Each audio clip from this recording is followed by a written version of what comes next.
FNCS in 2025 is here, and with it comes a switch from duos to trios for competitive play. Let's take a look at a few teams that you need to be on the lookout for in both EU and NA Central. The first team, and the team that's certainly been first in a lot of events this season, is Veno, Vico, and Flixi.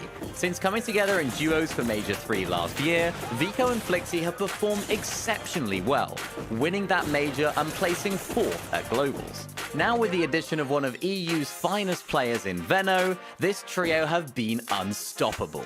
With 2 first-place finishes in weekly finals this season and not placing outside of 4th. With this terrific trio now situated at one of the best drop spots on the map, Flooded Frogs, and with them being the most consistent team in Europe, it's easy to see why they're the favourites to win it all this season. FNCS veterans Tayson and Trulex have tried out a couple of options for trio mates this season, however have eventually settled on Trulex's good friend, Chicho. Since coming together, this trio from the Balkans have placed 6th and 5th in weekly finals and look very strong, as their drop spot of Foxy Floodgate give them perfect access to the center of the map, allowing this team to base up for Storm Surge tags, like we know Trulex's teams have always loved to do. Widely regarded as the GOAT of Fortnite, Tayson will be looking to rekindle some of that success that he had in trios previously, as the back end of the duos era won't be one that he'll be looking back on too fondly. But you can never count out a player of his caliber, and with the way that this trio are playing and the experience of all 3, they have to be considered one of the finest in the region this season.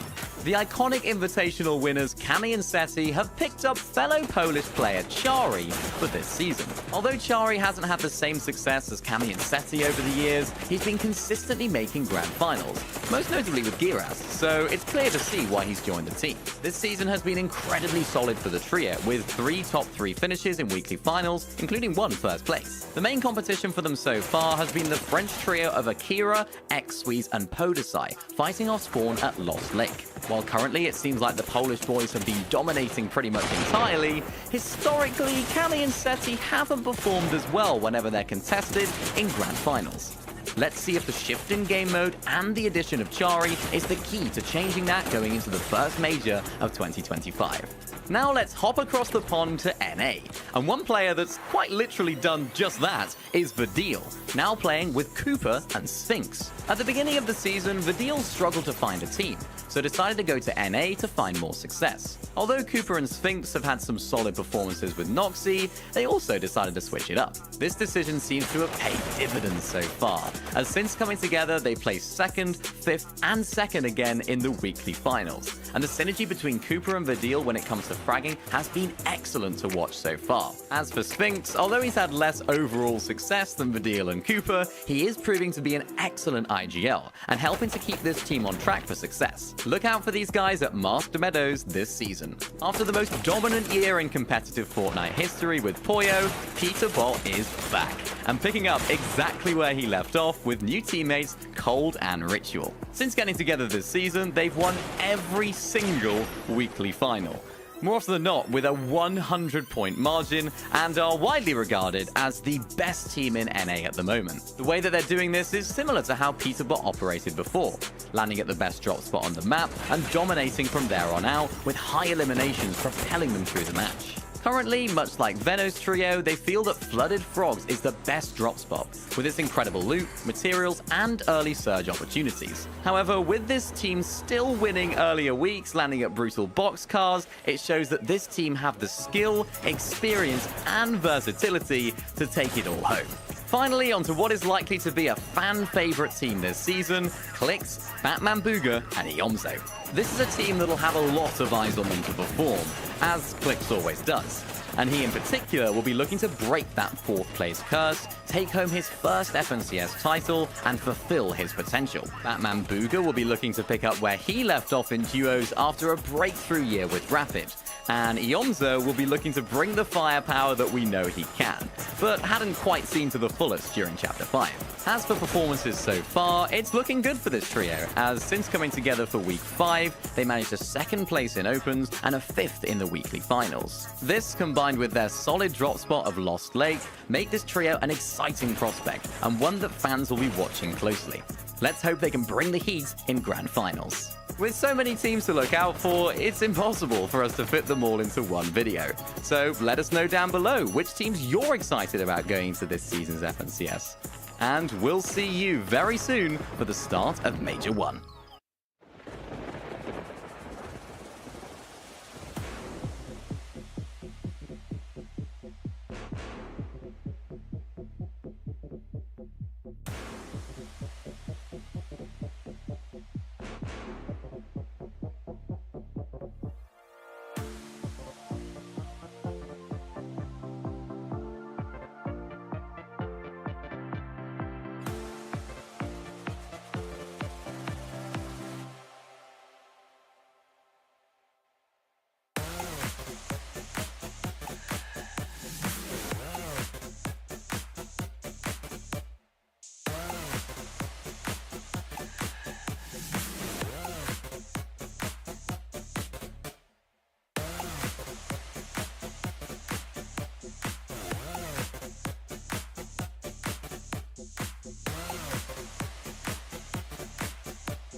Hello and welcome to FNCS. It's Chapter 6, Season 1, and we are back, baby. It's Major 1, and joining me, Frankie Ward, on the desk are Levin, 2K, and Miniminer.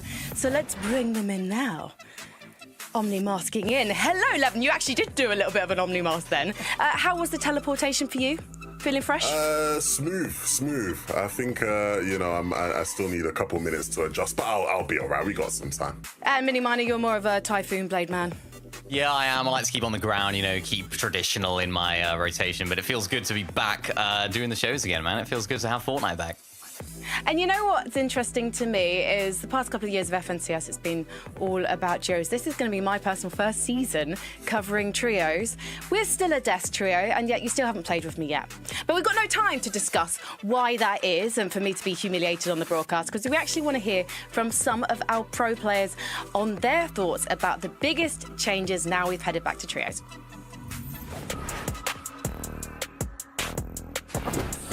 I think the most significant change I've seen going from duos to trios is, how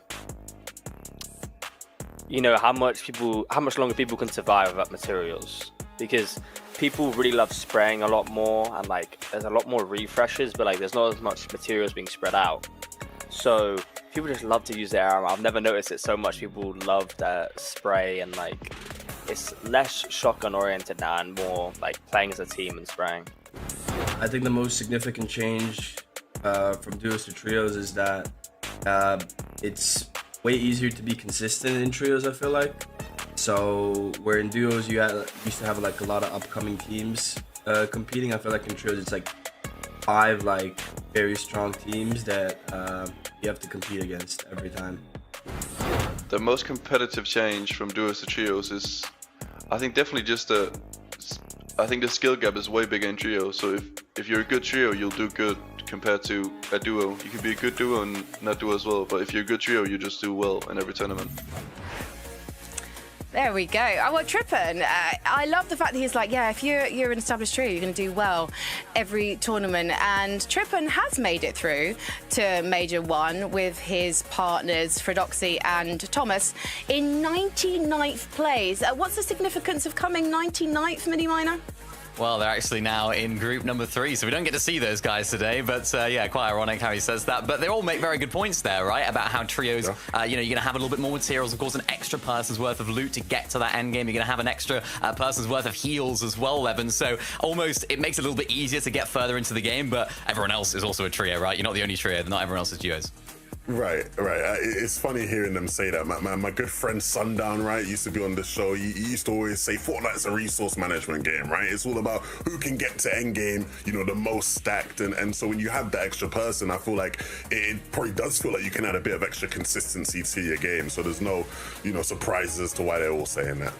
Do you think that the challenges of Surge are going to be something that particularly puts the newer trios to the test this season, 11?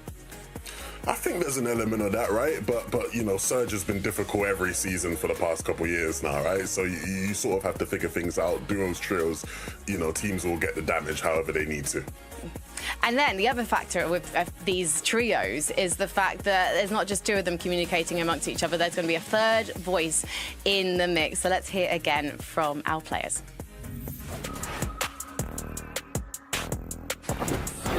The team chemistry and communication, that was always just about playing a lot together and maybe talking outside the tournaments, just talking as friends and just talking about how your communication was in the tournament and just overall just playing a lot together and just figuring everything out.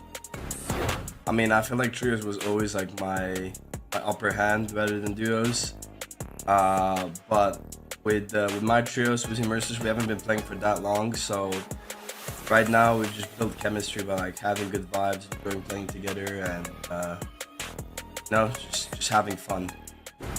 How I developed my chemistry with my team, over the last month I've been playing with them is, it's a bit harder because they're fluent German, so it takes time to get adjusted to things. And for example, when I'm dead and they're duo clutching, they'll just speak German, so it's a bit hard to communicate with them at times like that.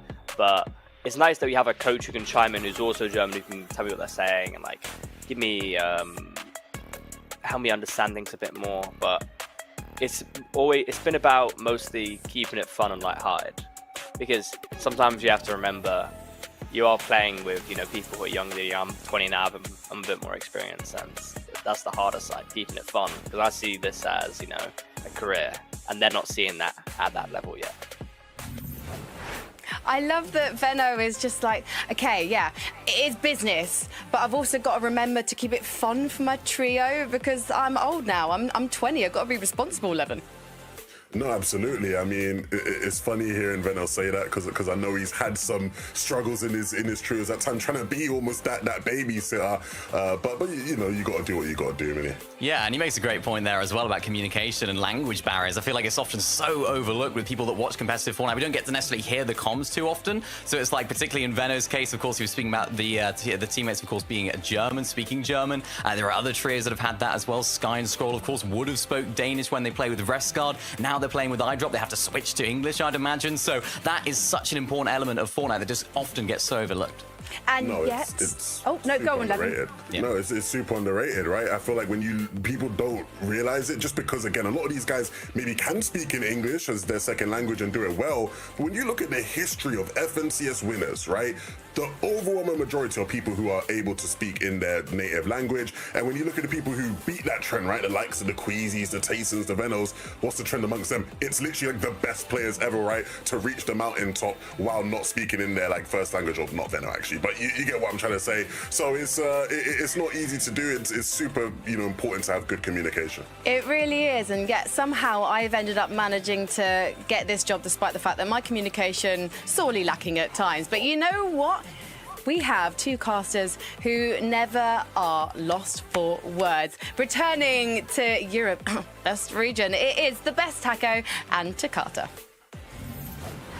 Thanks so much, Frankie. But hey, give yourself a pat on the back as well. I mean, the desk would not be the same without you there. I'm sure Levin and Miniminer could agree. But Takata, me being back in EU, home sweet home, it is not the only change that we have happening for this chapter, because in comparison to Chapter 5, we're seeing the shakeup now. It's no longer focused around series points for the format. Instead, we're doing things a little differently.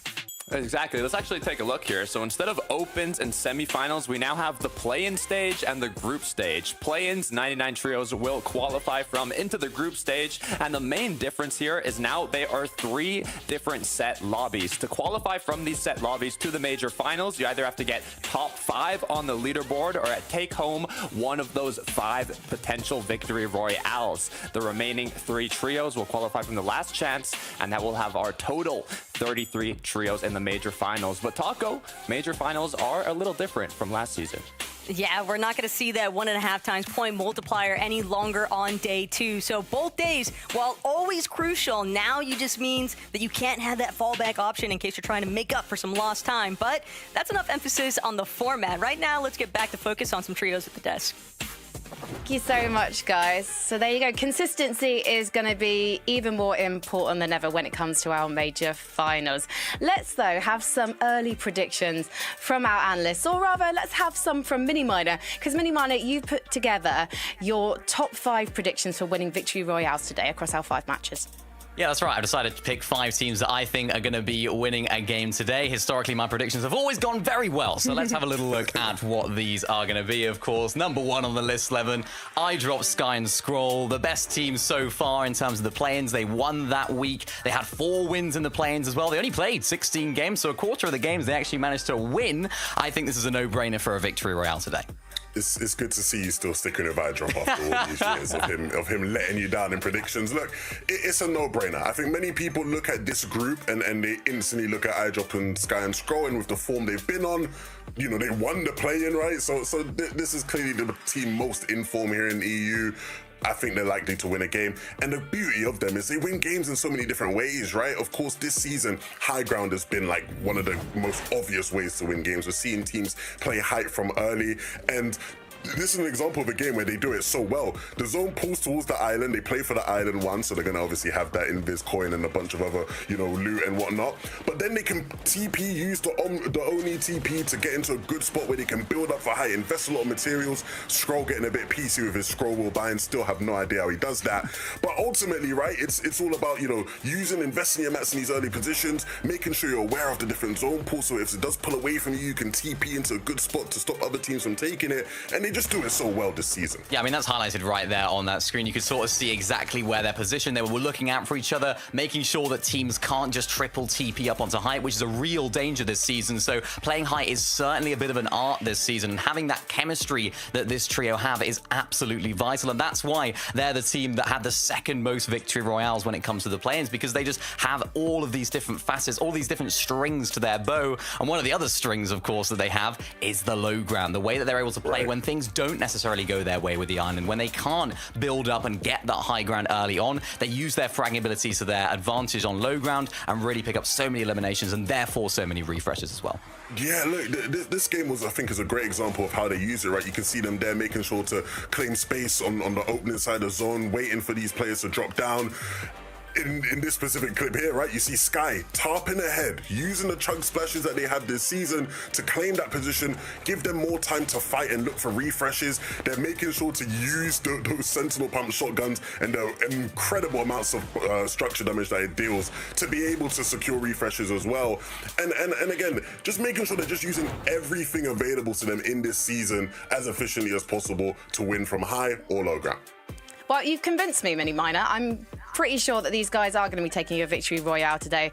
But what about the other four names on the list? So, Teeny, Skibbery and Haris, that's an interesting trio. It wasn't necessarily a trio I expected to see competing, I guess, at the start of Chapter 6. Why have you put them on the list?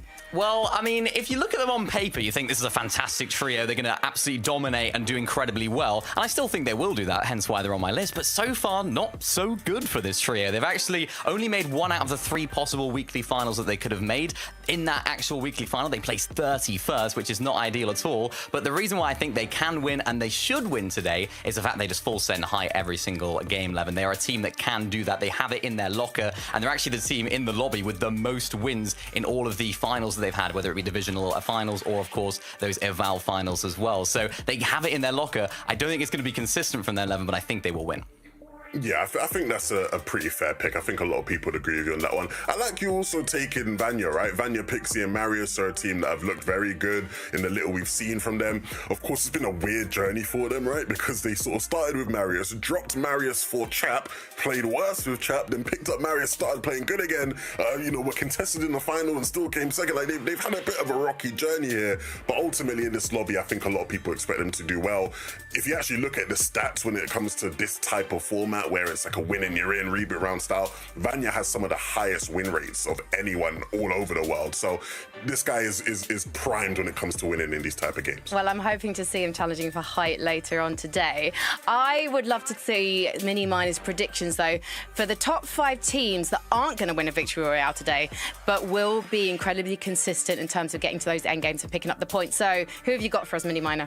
Yeah, this is a little bit more difficult to choose because, of course, anything can happen when it comes to consistency. Any zones could play in teams' favor or otherwise. But one team that I think is a shoo-in to qualify today through consistency is Trulex, Tayson, and Chicho. This is a team that have so much power when it comes to their experience. I think what they lack in that sort of fragging ability, they just make up for in their brains. They're landing at Foxy center of the map, surge bases that we know that Trulex and Chicho are known for, and actually picking up Chicho, I think, has just bolstered this trio even more, Levin. But I just don't think they've been a winning trio so far. They only managed 1 out of the 20 games that they played in the play-ins, and I think with their position on the map, they're absolutely guaranteed to make it into that end game and qualify through consistency. I think that's fair. They aren't a team that's winning a bunch of games. I would say, if most people had iDrop, Sky, and Skrull as the best team in this lobby, I'd probably say these guys are the second best, right? They've looked really strong together. The only reason I'd maybe disagree with you and say I could see them winning a game is just the fact that, like, the lobby quality. I think, like, when you look at the overall lobby and the level of player in here, I think they are just so high up there that eventually they're going to make it to enough of these end game stacks that they find that right win condition and pick up a win. Either way, though, they're going to qualify. I'm confident of that today. When I look at these names, though, especially when I look at Trulux and Chicho, I think that they're really land-proven players, right? I would expect them to get a victory royale if they were all competing on the stage. Do you think that that's something that really hypes them up? Are they not as strong or competitive when they're on line 11? I don't know if maybe we can draw that conclusion, but you know, I think you're spot on in saying, especially in Trulux's case, right? He's one of the best land players of all time when you look at his track record. So I don't think online will phase him too much. I think he just wants to get the job done. Yeah, I can't wait to see how all of our teams get the job done, and I can't wait to hear our newest commentating duo in Europe casting their voices over the action. So, boys, without further ado, let's get game 1 underway with Takata and the best Taco. Thank you so much, Frankie. You know, first of all, congratulations, Todd.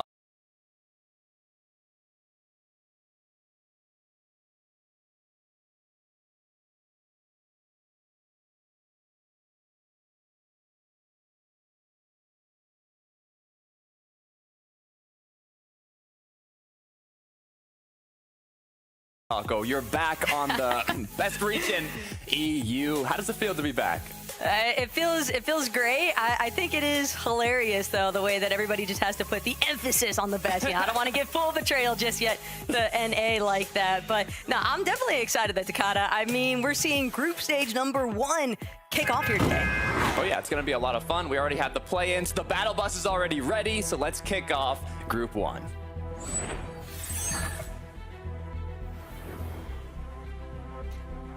And look, Takata, it's been building for a while now. Every single one of our teams competing here today, not willing to risk leaving it up to that last chance qualifier. Oh yeah, if you took a look at the drop map, we do have some interesting contestations coming through, but we are going to be starting it off at Twinkle Terrace with Marine here. Just one other trio contesting them. I know part of the play for Marine, Dirty, Ziffy, they're going to have to keep an eye out. Seems like Sakura Stadium's still going to be something left up for grabs later on, a little bit further west if they want to try and pick up more on their medal, but bit of a stalemate so far. Neither side really willing to push the other just yet. Right, in these situations at various different POIs, you know, you have times where there's a far superior side that both trios might just try and potentially 50-50. But when you're in these set lobbies, sometimes you might just want to stick to your roots. You have your loot path already set up. You have your kind of strategy to try and come out on top in this early game. So we'll see if the aggression comes through. But from what I'm seeing now is Haijo is not in a good position. Defending for his life currently, considering Trexer. Robin, though, could potentially be revived here, but Haijo, he's not going to get the space, losing a lot of hard mats, basically what he has left here, but he's trying to commit to this revive. Now finding the walls just continue to be aggressed on by Fricks, but Fricks refusing to let this revive happen onto Robin, and finally he breaks through. Fricks will find that final elimination. Trio successfully eliminated, but it doesn't look like Fricks has been left in the greatest situation either. Solo will be able to play for the reboot, but that's bound to draw attention from elsewhere.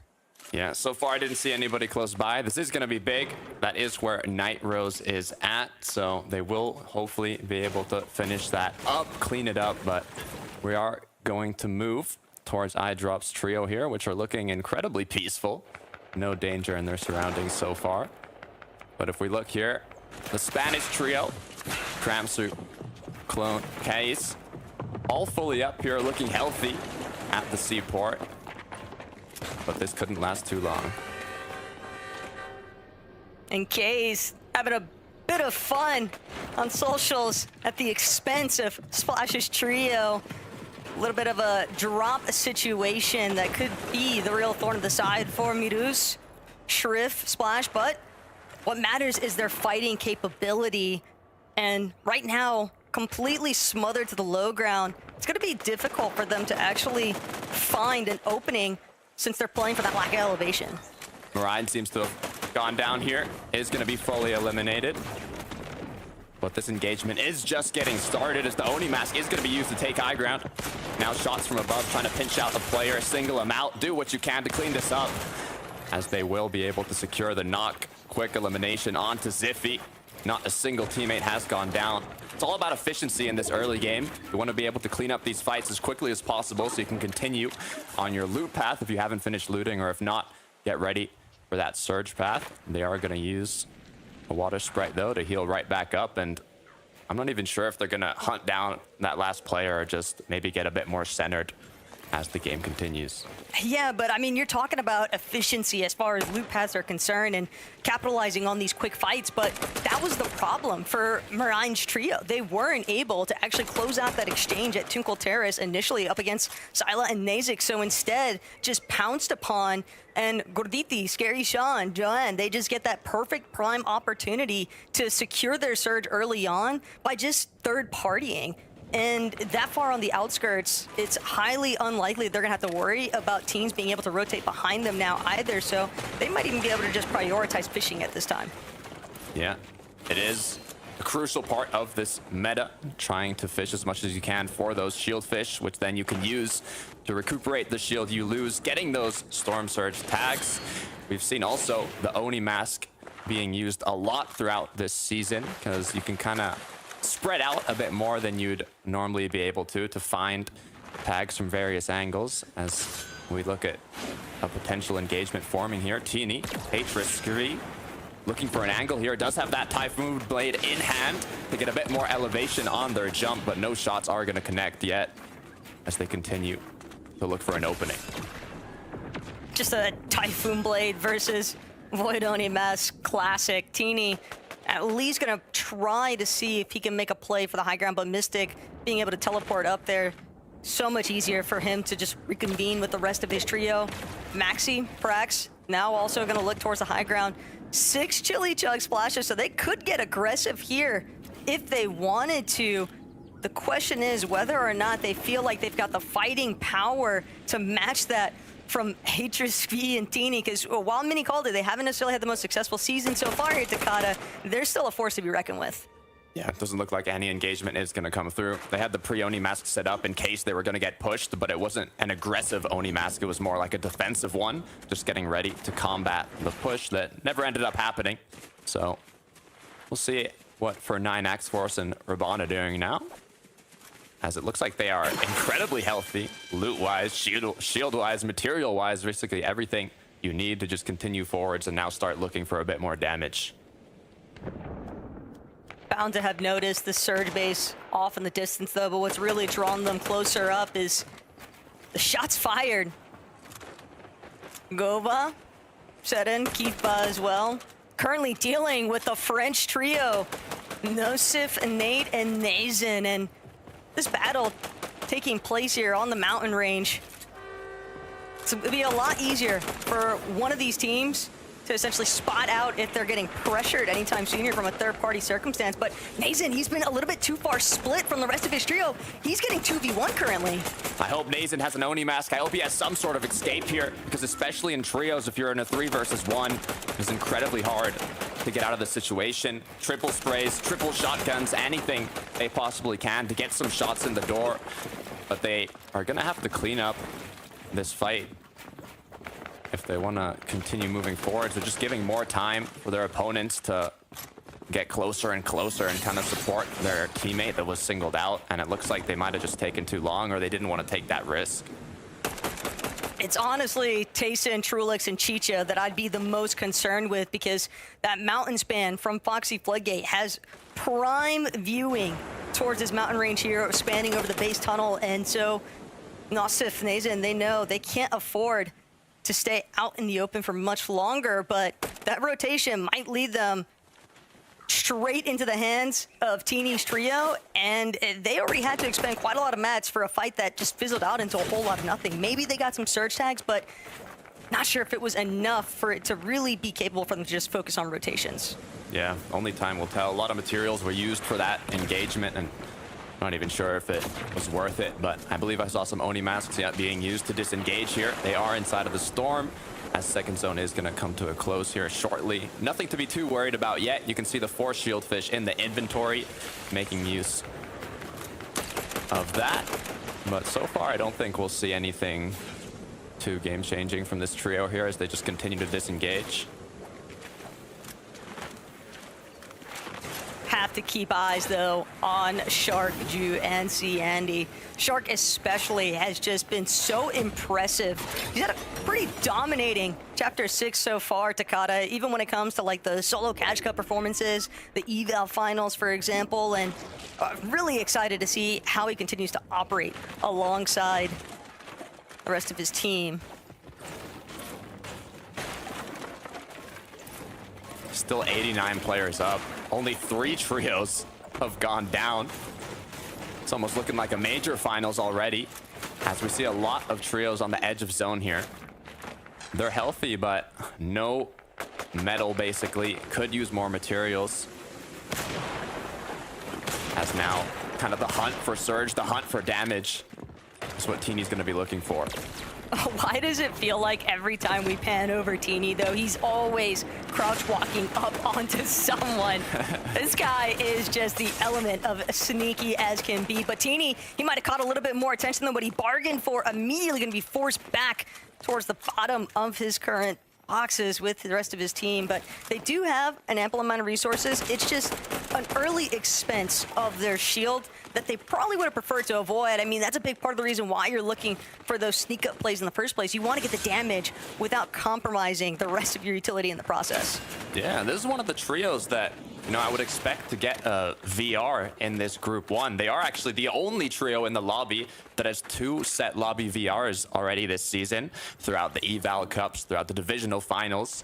So, I mean, I see them as strong competitors to take home even potentially this game number 1. As a quick reminder, it is going to be 5 matches that are played out. The ways to qualify are 1 through consistency, place top 5 on the leaderboard after those 5 matches conclude, or, you know, just get a victory royale.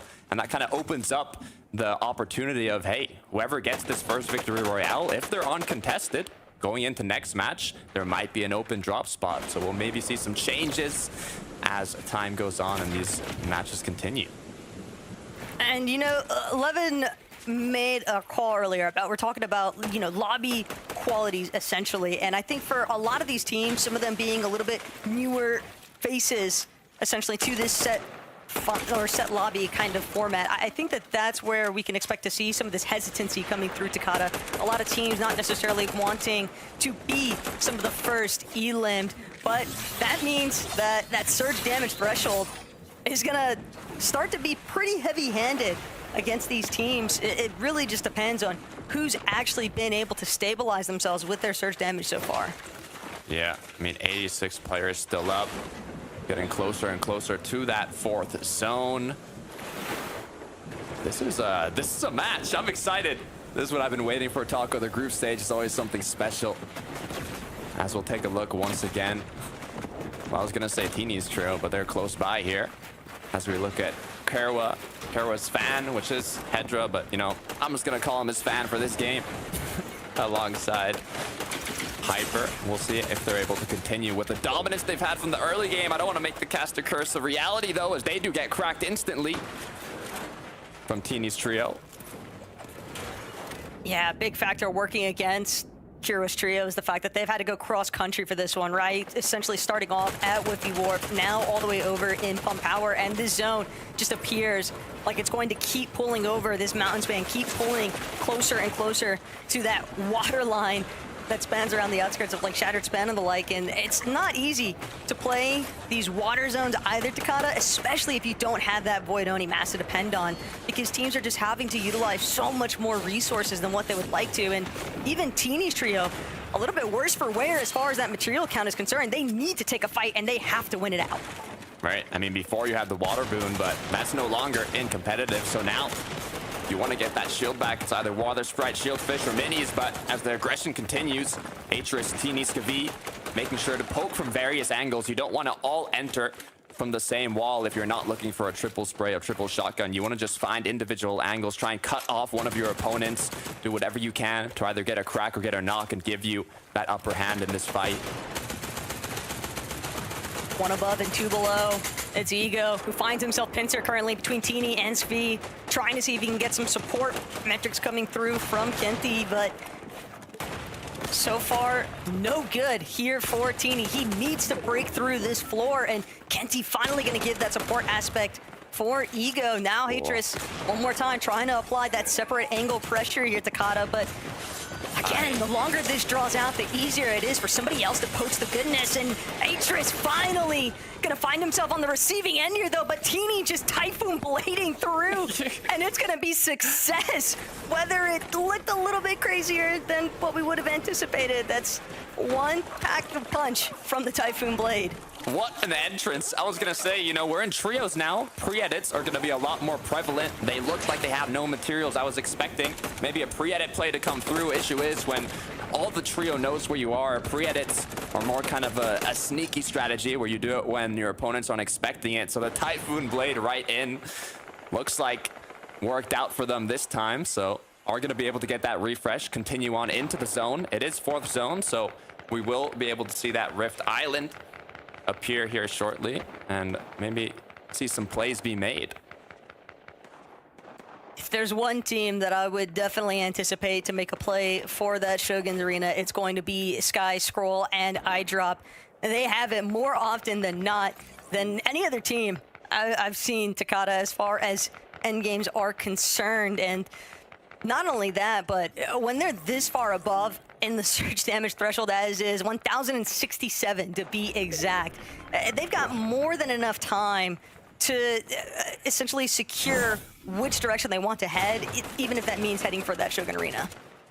Let's take a look at a replay from Maxi here, as it looks like a quick free knockdown. And we take a look now at the Rift Island. Once again, we talked about it. It's going to be Hyper, Kerwa, and Hedra.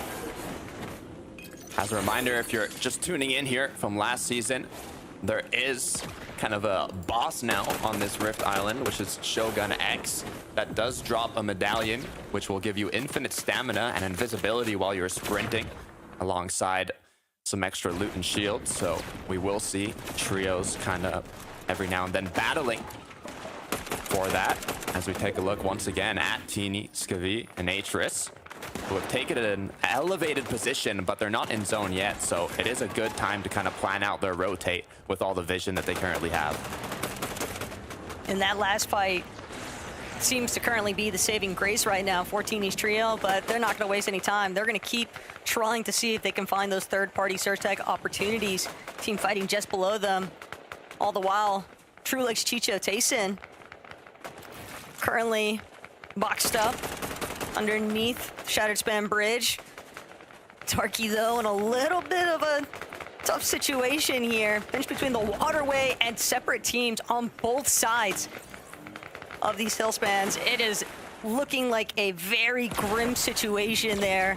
Tayson, Trulix, Chicho probably just waiting for an opportunity to move in closer, gather the goods after he gets eliminated. This is interesting. Pixie, Vanya, Marius are 126 below. And I mean, seeing that Vanya is part of this trio, he has a 20% win rate in these reboot-style matches. So you know that they're going to be playing for that victory royale. I mean, Vanya was the only player who qualified for all 3 EU FNCS 2024 major finals by winning a semifinals game, by winning a match in this type of format. So it's all or nothing for this trio. They need to get this damage. They have the loot they need to close it out. But if you get affected by Storm Surge, if you're unable to do enough damage, they're not going to be able to bring it to the end game, as shield fishes are getting used. Vanya goes down. Marius is already eliminated. Pixie is now left alone. A miracle is what he needs to get out of this situation, as another shield fish is going to be popped. The zone is going to be closing in as the pressure is on, and Pixie needs something crazy to happen. And Pixie just needs to bail at this exchange. Pixie versus Pixovsky. There can only be one, essentially, and Pixovsky, Battercry, Vanchki, they're going to defend their position quite handedly there. It's surprising as well, because Marius, Vanya, there's a lot of fighting power in that trio, so for them to be in such a battered position, struggling to try and maintain that surge damage threshold, tells you that something went horribly wrong in that early mid-game. Yeah, curious to see how it looks in the upcoming matches. Kind of see how they play it out, if they change anything or what maybe is going wrong. But so far, to focus on the moment, Hyper now 106 above. not too comfortable. I mean, they are in the zone, which is a good position now to find tags, find options on all the other trios in the surrounding area, but it looks like Axe Force is going to be going close here. Raban closing space, gets straight into the box, but he's going to be cracked as well, as now Raban has to take some time to heal up. No player has gone down yet. Yeah, you just have to be so careful when you're actually choosing to just barrel into some of these boxes.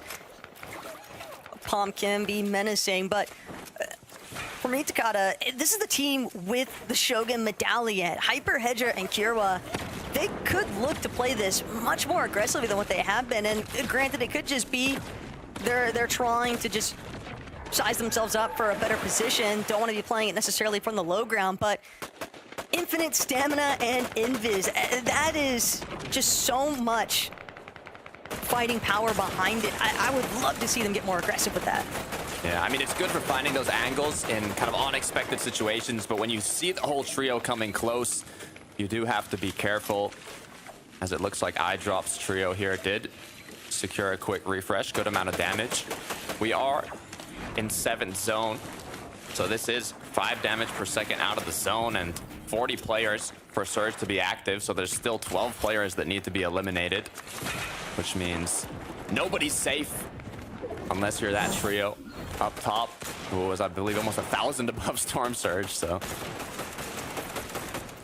Yeah, getting a chance even take a look back. We knew Pixie was practically full shambles when we last left off, and iDrop, Sky, and Scroll, they're going to waste absolutely zero time with picking off what was left of them. Truelex, Chicha, Tayson, though, a lot of these teams, I think this is where resource management becomes so pivotal, because it is very easy to lose track of how many mats you're actually expending over these water zones.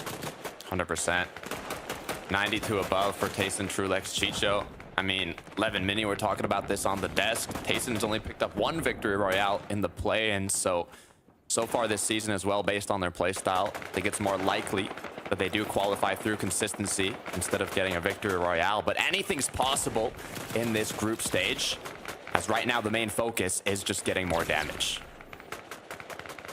It seems like Tayson, Truelex, and Chicha have also caught wind of the fact that high ground not necessarily fully established just yet either, but I would definitely wager that iDrop, Sky, Scroll, as we approach that 8th, 9th zone, can look for a possible early height take. And right as I say that, Axe Force, Robob, F9, they're going to be a team that's currently in the most likely position to try and hold on to this height, but they've also got to make sure they're suppressing all these other teams from encroaching upon their current layer.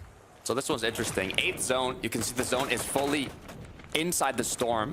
A lot of players here will sometimes kind of pre-fire their Oni masks to get themselves a position on the less congested side, but the issue is you don't want to miss out on those tags. The longer you stay in zone, the longer you watch all these trios rotate, the more openings you're going to have to get more damage. So if you're not healthy in damage, you have to give up a bit of that time where you could be rotating to look for those tags. But on the contrary, if you already have a lot of damage, it's all about that rotation. Try and be the first trio to get in zone. But Axe Force for 9, they're already down. They're already knocked, eliminated, as Raban now is forced to clutch it out as a solo.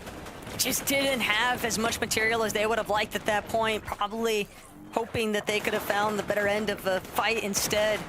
They're the victims.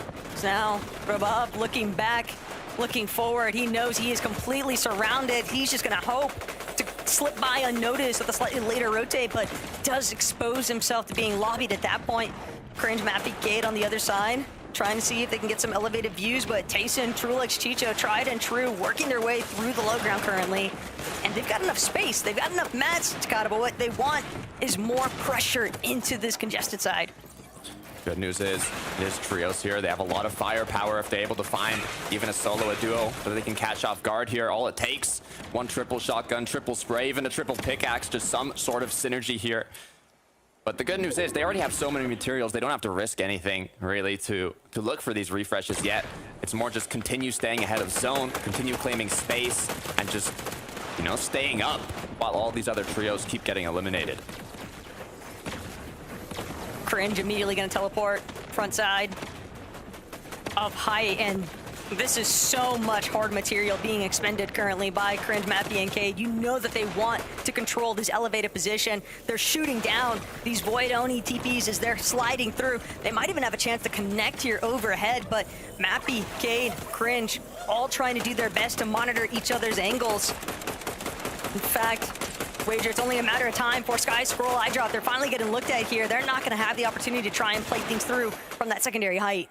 Good news for Cade, Cringe, and Mappy here is due to the environment, so many big buildings, there's not as many openings for these trios to kind of look for that triple Oni mask onto height, so they are continuing to apply a lot of pressure. Sky, iDrop, and his trio here are just kind of looking to find damage on the trios down below, not yet looking above, as they're going to continue to drop down now, potentially claiming ahead of zone, blocking off the tarps from their opponents, even tanking a bit of Storm to do so, but that's exactly what you need.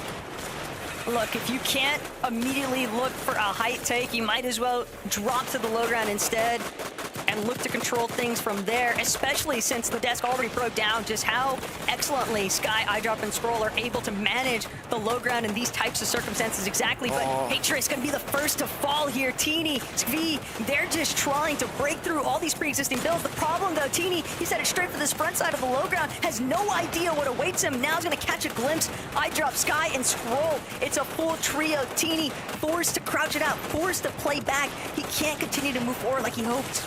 Especially as a solo, it's just not the right play there as Sky, iDrop are continuing to apply that pressure, finding Elim after Elim as they continue to tarp ahead, claim that space. iDrop doing an amazing job of trying to cut out his opponents here and capitalize on these situations.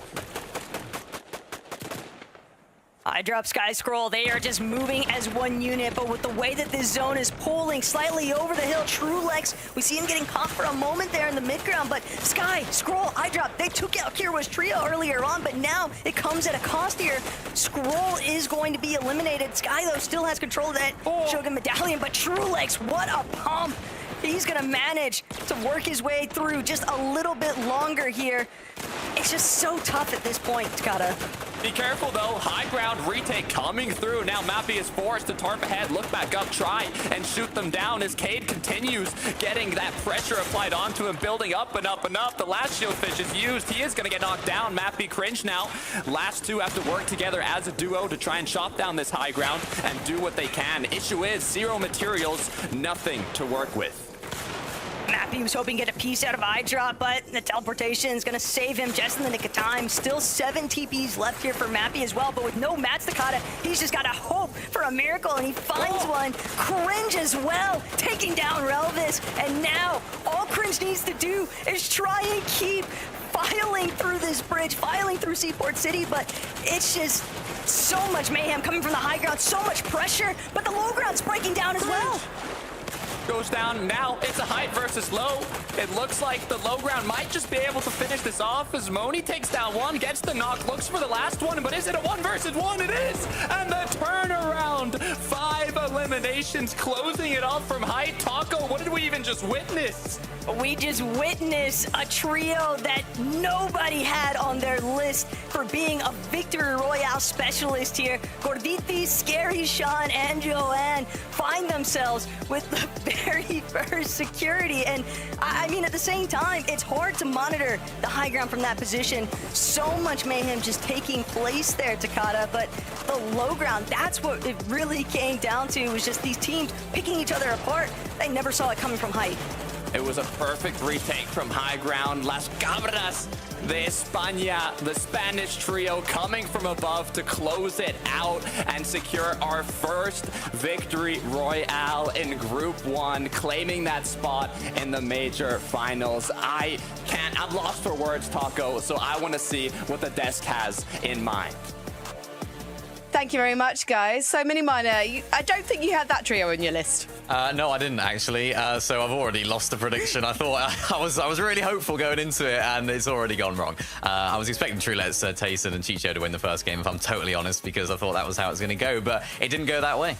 Well, we'll talk more about that after the break, but let's focus on that victory royale because we did see Joanne's trio challenge that hype from Cringe's trio, and it looked like they had to lose it. There was a crafty retake from Cringe's trio, but in the end, they were able to settle for the victory royale, Levin. Well, yeah, I think when you look at how that game played out, again, it's something we didn't really touch too much on at the beginning of the day, but it's so important in these types of formats, right? In the win formats, we see it in the evals every week. When people are guaranteed success or progression or money through winning a game, they're gonna send it for height, right? Like, there's no element of let's play out our mats and see how it goes. No, you're gonna try and make the play that's gonna guarantee you the win, and most teams see that as height. Goldisi, Scary, and Jonah at one point during those moving zones looked up on height and looked at Cringe, Mappy, and Cade and said, wait, this is barbecue chicken, we can take this. They're on wood, they have no mats, and it just sort of worked out perfectly for them. We saw how much mats Cade and them invested to secure height. They didn't have enough to keep it, unfortunately, and so for the Spanish boys, they were able to just go up there and close it out. Still rather chaotic, right? You see on the drop-down mini, you know, I've resonated with the casters there. You almost didn't know what was going on, who was going to win the game, even after they made that play, but they hit the right shots and it, you know, secures them the Vic Roy. Yeah, so good from those guys. I mean, it was all about that high ground hold attempt, I suppose, from Matthew and Cade and Cringe. They just didn't have enough materials, as you mentioned, and it was due to the lack of eliminations. They didn't get an elimination there in that endgame. They had one, I think, in the 11th zone, so just couldn't pick up any refreshes, which this season is just so important. Sounds like it was a little bit too lonely at the top for Cringe's trio, but we'll be talking more about game number 1 in extra detail after this short break.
Season 1. We are really excited to have got this season underway because that first game was utter chaos. Just getting used to the pace of trios, boys, and just all the action and all the new names that we're seeing in the lobby. And it feels like it was relatively new names that took that first victory royale, and they took it off some very established ones because Sky, Scroll, and iDrop, they were definitely having quite the game at 11, especially the mid game. The Surge was looking healthy. What do you think happened for these boys in the end, though? Yeah, I think there was like a crucial sort of moment that sort of cost them the game, right? They were looking sort of good during those moving zones, right? We saw them sort of staying ahead during temp zone, and you sort of look at them and go, okay, look, they're setting up well, but they were on the low ground, Mini. Yeah. And the problem for them is as we headed out of Seaport City, we started to move up elevation, and they just weren't quite ready for it, right? You see a moment here where sort of iDrop's at the front, he's like trying to fight someone on the low ground, Sky and Scroll at the back, sort of like trying to look for a refresh as well, get their mats up. And, Zone's just sort of pulling past this hill. It forces them to sort of go out into the zone and try and look for a TP back into zone. And in that process of TPing, it's just completely chaos, right? Completely scuffed. And two of them end up going down. It's left to iDrop.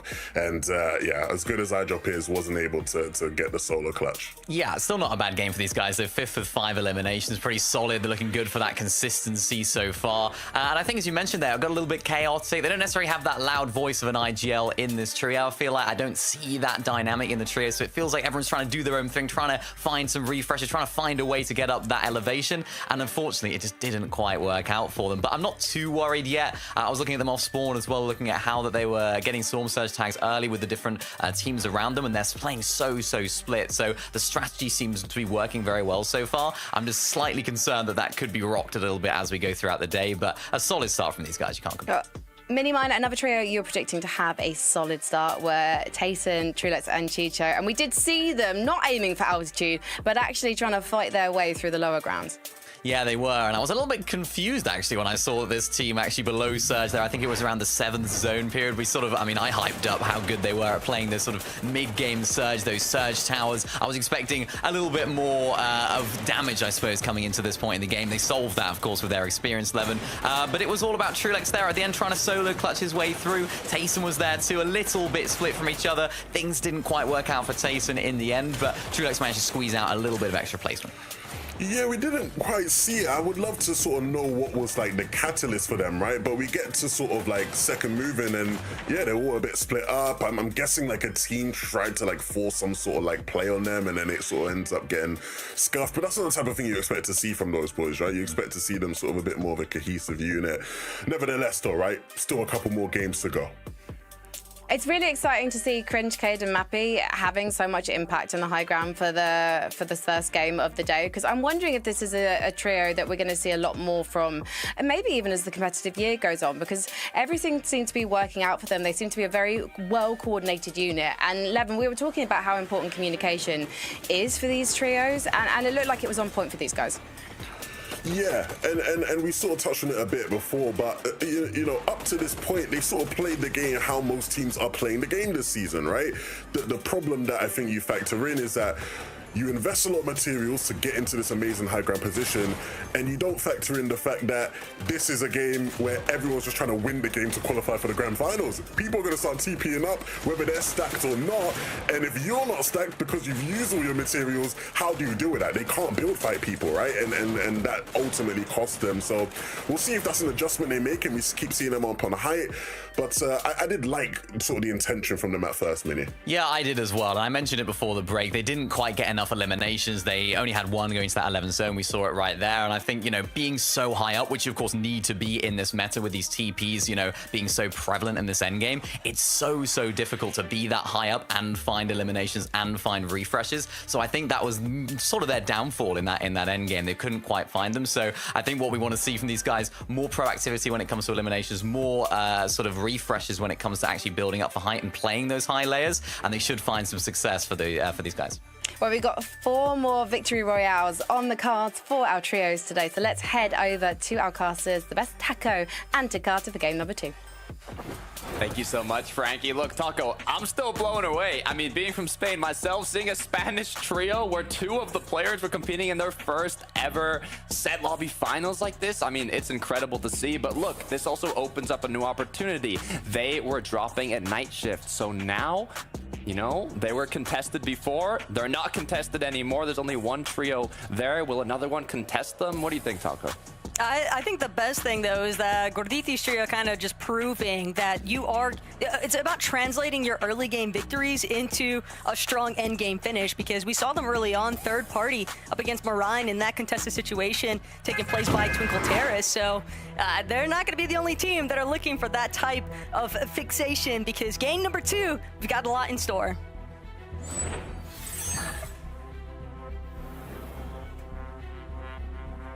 I'm excited. Only one game down, and I'm already feeling the group's excitement. Like I mentioned previously, Night Shift now only has one trio there. The issue is, I believe Brutal Boxcars had 3 trios contesting each other. I'm curious to see if anything has changed up, if players have kind of decided now, you know, maybe I can try and take over a Night Shift, I can go somewhere else. What's gonna be the ultimate strategy? But hold on a minute. Well, hold on a minute. There's definitely going to be some shakeups in strategies, Takada. Keep in mind that potential triple contestation that we might have seen with Risk, Fricks, and Stolly, they actually moved to Demon's Dojo and unsuspectedly conned Robin, Hydro, and Trexer. So I don't think that it's safe to assume that anybody is going where they might have initially led others to believe, because it looks like that triple contest was not the play after all for Fricks' trio, as once again they find themselves at Demon's Dojo trying to get the better end and succeeding so far. Trexer doing what he can, defend for himself. Stalling to be the first one to go down, but Trexer just trying to see if he can get a little bit of backup here. This time, Hydro a lot more prepared for that last minute con. Oh yeah, great job cleaning up this engagement right off the start, basically, meaning that now they should have what is a majority, all of Dojo free for them to continue looting, taking out that Night Rose NPC, getting that extra loot and continuing on forwards, just like Frixie is going to be doing as well. Yeah.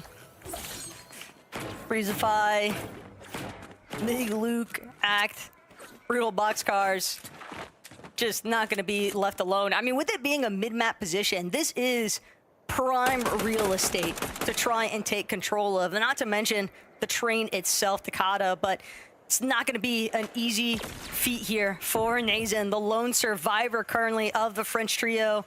Nate and Nosif hoping that he can just remain unseen so they can look for a possible reboot opportunity later on. Looks like Dirty Marine, Ziffy are just going to be taking pop shots from afar on to their opponents here, but I don't think any fight is going to be formed from this. As we'll take a look at another Spanish trio here up against Sheriff.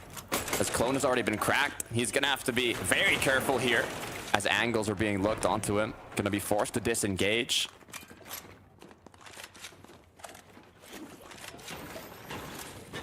You would think that this would be a pretty situation, though, for Muse and Shrift, just considering that they've already taken out the other 2 Spanish members here. It's only Clone that is currently left to keep these Game 2 lobby dreams alive, but Sharif gonna be the first one to try and press into the box. Clone and not gonna be able to find the shot that he needs. It does at least send a farewell card there to Muse, and that might have just been the last measure to seal their fate here, because now Eyedrop Sky and Scroll immediately collapsing upon Seaport City.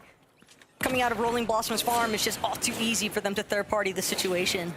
Yeah, it was played so well too. Miro, Sharif, they were able to get a nice little sandwich to get their elimination, but as Eyedrop kind of found that, maybe even looking at the feed, were able to know that, you know, players had been knocked down. It's a good opening for them to come in third party. and they played it perfectly to just get a bit of free extra loot, some free damage, and now even more options going forwards as we look at Atris and Skavi, who've lost Teeny already, but themselves are looking healthy. Unfortunately, reminiscent of a lot of the starts that Skavi, Teeny, and Atris have been suffering throughout competitive so far this chapter, but that doesn't mean that they couldn't look for a bounce back opportunity. There's still enough chaos taking place in this early game as well, Takata, that they could definitely look for a reboot opportunity early on. But Tayson, Chicho, and Trulex, they were a team that Miniminer was highly, holding in pretty high regards as far as their surge damage monitoring is concerned, and for good reason. I mean, very often, Tayson control these mountains a little bit northwest and southeast out of Foxy Floodgate, but more so ZYANDY getting a piece out of Henry for this one. Great job, you can see. Might have been even a pre-edited wall from before, but just taking pop shots with the AR, looking for those openings, those cracks, as ZYANDY was able to find one, but one of his teammates has gone down. Both teammates down now. ZYANDY from Glory to now down in the depths, playing it out as a solo in a 1 versus 2. Is he going to continue to fight this one out? Is he going to try and run away, come back later? As it looks like he's trying to take an angle, kind of looking to see what his opponents are going to do, but a whole other trio sneaking on in. Pre-edits come through, as now it looks like they might be able to clean this one up, getting straight into the box. As so far, no knocks have been made, but it's just a matter of time. Maldives just trying to see if he could scurry away, but Malioich is not gonna let this one go for free. He sees free surge like any other trio here, and Cranky gonna make sure to finish what was left of Mavo. But more importantly still, Takata, it's the fact that this team all the way from Hopeful Heights was able to transition into splitting pins and just immediately find that opportunity once they heard the shots being fired. Yeah, we're seeing a lot of third parties this game, which is a great thing to do, especially in these set lobbies. You're going to want to study, where your opponents are dropping. And then if you kind of see in the feed that they might be getting into a fight, or even you just hear shots, to kind of know what your chances are in that engagement. Are you going to be playing a 3 versus 2, or are you going to be playing a 3 versus 1? And kind of based on that decision, know how aggressive you want to go in. I mean, in trios as well, it's a lot easier to just triple spray pre-edit into a box, where as before it might have been a little easier to kind of survive longer as a solo, as a duo. But if your trio is playing right, if they're on the same wavelength, then it's very difficult to get out of those situations when you don't have that advantage. The action continues around Brutal Boxcars. Ugoba, Kifa, and Seren dealing with the likes of Moolah, but left side peek, not gonna find any success just yet, but Ugoba also trying to keep in mind, doesn't want to get pressured. Somebody trying to take the wall behind him. Still, slow and steady is not the circumstance here. These teams know with how much noise they're making, they're only going to draw in even more attraction here. So somebody's got to find time to elimination. It's got to be quick here. Seren trying to see if maybe a different angular approach could be the difference maker, but it looks like this one might just fizzle out in the end.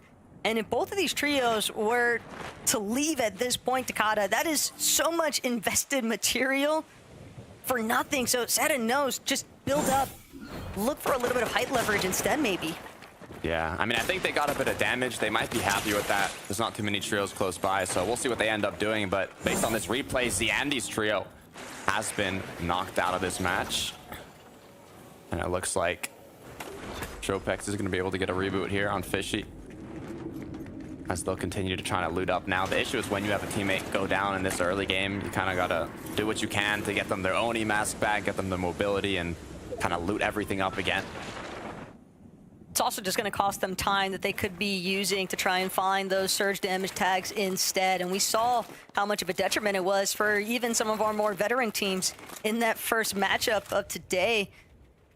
Lucian, Monet, and Loki, though, have a slight surge base here, kind of peeking into the heart of both Seaport City and Rolling Blossoms Farm, but doesn't look like there is any movement out there. Most everyone has already managed to secure themselves a rotational position a little bit deeper towards that zone, or they're looking to just play the amount of shields that they have inside of the Storm. I know that that was something that we saw at a Demon's Dojo not too long ago from Robin, Hydro, and Trexer.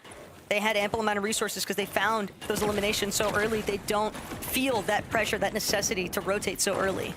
Right. I mean, we're still in these standard zones, not even 4th zone yet, so there's no Rift Island. You have a lot more time to kind of play the edges here and control how you want to rotate towards the zone. So especially if you're stuck as a duo, you kind of want to take a bit of the safer route. For iDrop, Sky and Scroll, though, looks like they might have cleaned up something here. If not, they're just kind of splitting the spare loot, making sure their loadouts are looking good. But meanwhile, you have Moni up top, who I believe is tied for the most eliminations so far after game 1. But will that come to an end? As I feel some potential aggression coming. They already took some of the edits, as now they're going to chop them down and look for a potential fight. But the Oni masks were used. The good news about this season, about this meta, you can disengage very quickly, so it's okay to kind of split up from your trio and take various angles, various Storm Surge bases to look for those tags without putting yourself at too much of a risk of getting kind of jumped by a full trio. And it makes sense, too, why iDrop was after that fight in the first place. Because with this Typhoon Blade, it's definitely much more optimal when you just have your full trio rocking those Void Oni Mask instead. But the way that they're rotating away from Seaport City, almost surprised that they actually didn't elect to do a little bit more fishing. Could have just been a different player from their trio holding on to that. But Babo was temporarily back in action, eliminated one more time. Cobra, Cranky, and Malioich, they are still playing this southern section of the map, and the outskirts still being within zone means that they can continue to try and find those surge opportunities essentially against teams that were hoping for a reboot instead on the outskirts. Yeah, I mean, already 2 eliminations on the board, so they've got a bit of that kind of early damage. Will it be enough to kind of do a full dead side rotate? Not quite sure. We'll have to kind of see as time goes on of how many players are up. 75 so far, as it looks like Prax, Maxi, Mystic are going to be using a Water Sprite here to recuperate what they lost from that engagement. Darky still knocked down on the ground, crawling to see if his trio will be able to help him. Problem right now, though, for Mystic and Maxi, and sure, they could always look to try and Void Oni around this issue, but Ein's trio kind of just positioning themselves between that movement into the safety of the next zone. They want to make sure that they are cutting off Mystic, Prax, and Maxi because they know this might be our best opportunity for Surge if they haven't actually found that chance just yet. They know, though, there's another duo behind them alongside the 2 trios, so it's kind of a risky situation in itself. There's always that potential for a third party no matter who takes the first fight. So I believe it's almost more worth it here to just do what Mystic's doing, farm up, make your way to zone. If you do want to even look for tags, you know, do it from the zone in an elevated position, shoot at the opponents that, you know, are going in later to the zone. So we'll see what ends up happening, but fourth zone has appeared. Rift Island is back in business, and iDrop, Sky Scroll are going to be the ones to look to take down that Shogun X, get the medallion, and continue on forwards. And look, they didn't get a chance to actually crane Shogun's Arena in Lobby 1. They still managed to get their hands on that Shogun medallion, though. Whether it was them who directly took out Hedra's trio in that last lobby to get a hold of it or not, hard to say, Takata, but the fact that they're now going to start with control of this Shogun medallion, and a lot of times I do believe that this trio like to opt for medallion priority essentially amongst each other. So I'm really excited to see if they're going to be able to kind of answer that call that I was hoping for in the last game, where if a team has control of this medallion, you can look to play very aggressively for height takes. Yeah. Hopefully they'll be able to capitalize on that, but Maltz is trying to capitalize on a sneaky shot. Unfortunately, it's not going to connect. It's going to use the Oni mask to try and run away, hide a little bit from Hedra, Kira, and Hyper's trio, but They're kind of hungry. They know it's a solo. They know it could be free pickings, and it's even on the way to zone. But they're not going to chase it. Also, probably don't want to give away too many shots. They're starting to enter that edge of zone. It's very easy to get lobbied if you pull in that undesirable attention. Kind of funny to see an elemental chest this deep. Yeah, still having been not cleared out just yet, but it goes how it goes sometimes, especially coming out of Shogun's Solitude.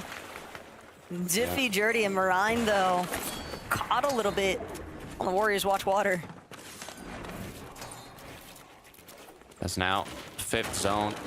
Next one is going to be the first kind of so-called 50-50 zone, where you can start kind of positioning yourself accordingly, depending on how much damage you have, how much of a safe kind of position you want, if you have the opportunity to rotate with the Oni masks or not. So getting closer to the center if possible could be key here, but like we've mentioned previously, fishing is a strong part of the meta. You have a very good chance of getting shield fish without needing a fishing hole. You just fish anywhere you want in a body of water.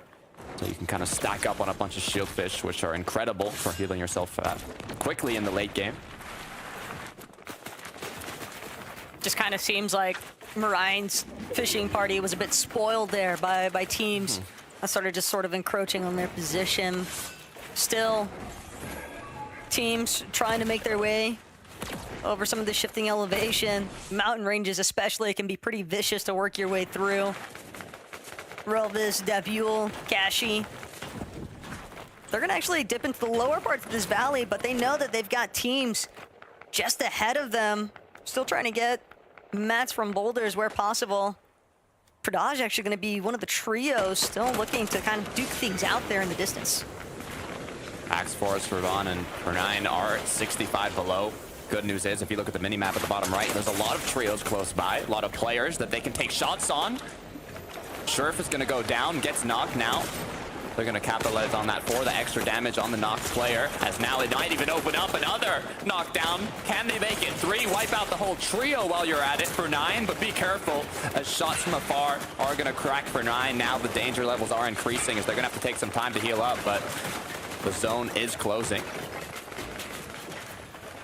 See, F9 thought that that was just a freebie to slam a trio really quick and get out. What they didn't realize was that Cringe, Mappy, and Cade are the reason why Miruz and Sheriff were in that position in the first place. Just so unfortunate when you get pinched in the lobby like that. But one team's downfall is another team's potential upcoming here, as F9 running it back one more time. See how we got those quick couple of eliminations. And nice poor shot. Miruz, he was just so stuck there between that other team. Yeah, did a great job, though, closing out those 2 elims quickly. And right as the shots came in from the third party that got out, it's now free edits are going to be used. Eric and his trio, 907 above the Storm Surge threshold already. They know they don't need this damage. You could always use extra eliminations, could always use extra loot, but it's not a necessity, so they don't have to risk it all to try and get it. Also being kind of so stuck in the mud here, I hope they kind of maybe elevate themselves a little bit and look for a rotation. They are on the uncongested side of zone, so especially with the Oni masks, they have a lot of options to rotate here, especially, you know, knowing they don't need that damage. So looks like they're going to do exactly that. Meanwhile, the brawl, the chaos is going to continue with I don't even know how many trios on the edge of the storm here. Look, they might not need damage, but what they definitely need is more mats. That could be a big part of the reason why they're trying to just linger a couple moments longer, see if there might be an opportunity to vulture some of those other teams that were just stuck in that conglomerate of box fight. Hyper, Hedra, Gyora, though, just trailing behind. And one more time, a trio that definitely needed some damage. Don't want to just stay barely above that threshold. They will find solid elimination here. Hopefully TrueLegs, Tayson, and Chicho have also found more success this time around. And sure enough, these are the damage threshold levels that we kind of expect to see from this team coming out of their position for Boxy. This is more the Tayson, TrueLegs, and Chicho Mini-Miner was talking about in the early mid-game, making sure they get more than enough damage while continuing to have a good amount of loot, good amount of materials, and be able to position themselves accordingly on these uncongested sides, get those early rotates. But for the duos that aren't in such of a healthy position, now are forced to look for more damage. Moni is one of the elimination leaders, so aggression is there, but too much aggression isn't always the answer. They don't want to leave it up to chance, though. Just barely hanging on above that damage threshold. They know they've got to rotate also. The problem, though, very likely that there's still going to be a team hanging out on the top of that Shogun's arena. But now both of these trios down below getting tagged up by that Storm Surge. They waited just a moment too long. Sure, they might be able to get these TPs through, but they want to get ahead because they want to look back, spray, hopefully just enough damage to elevate themselves. It's only 36. It's literally one tag here, but Lushi is just not going to find the opening just yet. Yeah, Moni now got an elimination, but has the Onimask back in zone. And the issue is, if you looked at the mini-map, the amount of trios that are going to be looking back from the high ground, from the hill, of everybody rotating in, it's just free pickings from the mountain. It's going to be raining down bullets, as now Lushi, Moni, Loki are going to have to kind of find a safe entrance while connecting these shots. It's one of the most difficult positions to be in, and as he missed his Onimask, I don't know what they're going to do. Look, at the very least, he didn't miss out on this elimination opportunity, right, Takada? So make do with what you've got. And that's definitely going to be the motto for Monet. That Siphon coming into play very heavily here. But as you already pointed out, all these teams that are already fixated on this Big Bend mountain range, it's going to be so hard for a team to work their way up, especially with a limited mount count as is. Loki, only 3 bandages as well. It is not looking good, Takada. Yeah, and you know, we've mentioned this earlier, but now all these trios that decided to, you know, take the option and put themselves or position themselves accordingly to take shots of the trios rotating in are now kind of missing out a bit on that rotation quickly towards the next zone. It is going to be a zone that's fully inside of the storm already, so if you're able to kind of be the first trios to get there, it could benefit you later on, but they are going to miss out on that damage from all the trios that rotated in. We'll see how they're able to kind of clean up this rotate. They have to go up a hill, go around a hill. You don't want to land in another trio's box with the Onimask, so doing everything together with a lot of synergy is crucial. It seemed as though Maxi, Mystic, and Praxi might have had one of the more ideal positions on top of this mountain range, but again, that could change at a moment's notice. Sky, though, obliterated while looking for some pressure. It's clear that this team wants to make a layer swap. They were hoping to see if they can maybe find a knock or even just apply enough damage that they get a free rotate out of it. Instead, it's going to cost them a good amount of their splashes to make sure that Sky's back to being up and healthy. So much surge, though, Takada. It does mean that they can wait a moment or two longer than everybody else, but high likelihood that they're just going to look for a TP to hide option. And we'll see that one of the 7 duos that did get a victory royale in the set lobbies this season, so hopefully they can do it again. But for Mystic, he's already lost one of his teammates and his other on just a sliver of HP. He can slip in the ice and it could cause him to get eliminated. Both now 12 HP on the board, doing what they can, as now Mystic is gonna get knocked, brought into the box of his opponents. And it looks like Cringe, Mappy, and Cade might be looking at a potential change in layers here. Are they gonna be looking up? They're going to have to go for the chop first against Vanjki and Battercry, who aren't trying to make this easy by any means, just continuing to wrap their way. Good amount of investment, though. Practically all of the break. That is going to be all of Cringe's brick at this point, so the hard mats expended does mean that Cringe, Mappy, and K, they feel confident that they're going to be able to make this transition for a high take. I like that tarp, though. They went into the storm, ticked a bit of extra damage, but it's okay. They can reheal it up later. They position themselves in the front now. Nobody can cut them off as the Onimasks are coming through. A little bit of desperation as a potential build fight might even break out here. I don't know if you want to keep going up here, but looks like they might have been able to claim it. Nobody contesting. Battercry and his trio here. It's a duo at this point, though. Yeah, it is. Someone is bound to look up soon enough here, especially with some of the teams that we see down below. Marius struggling, though, getting a bit smothered here. And Battercry trying to defend this high ground position alongside Vanjki, just taking separate positions temporarily, spraying down onto secondary height. If you're going to try and hold it as a duo, you might as well front. Act like you are a trio in the process, doing a decent job of maintaining towards that front side of zone as well.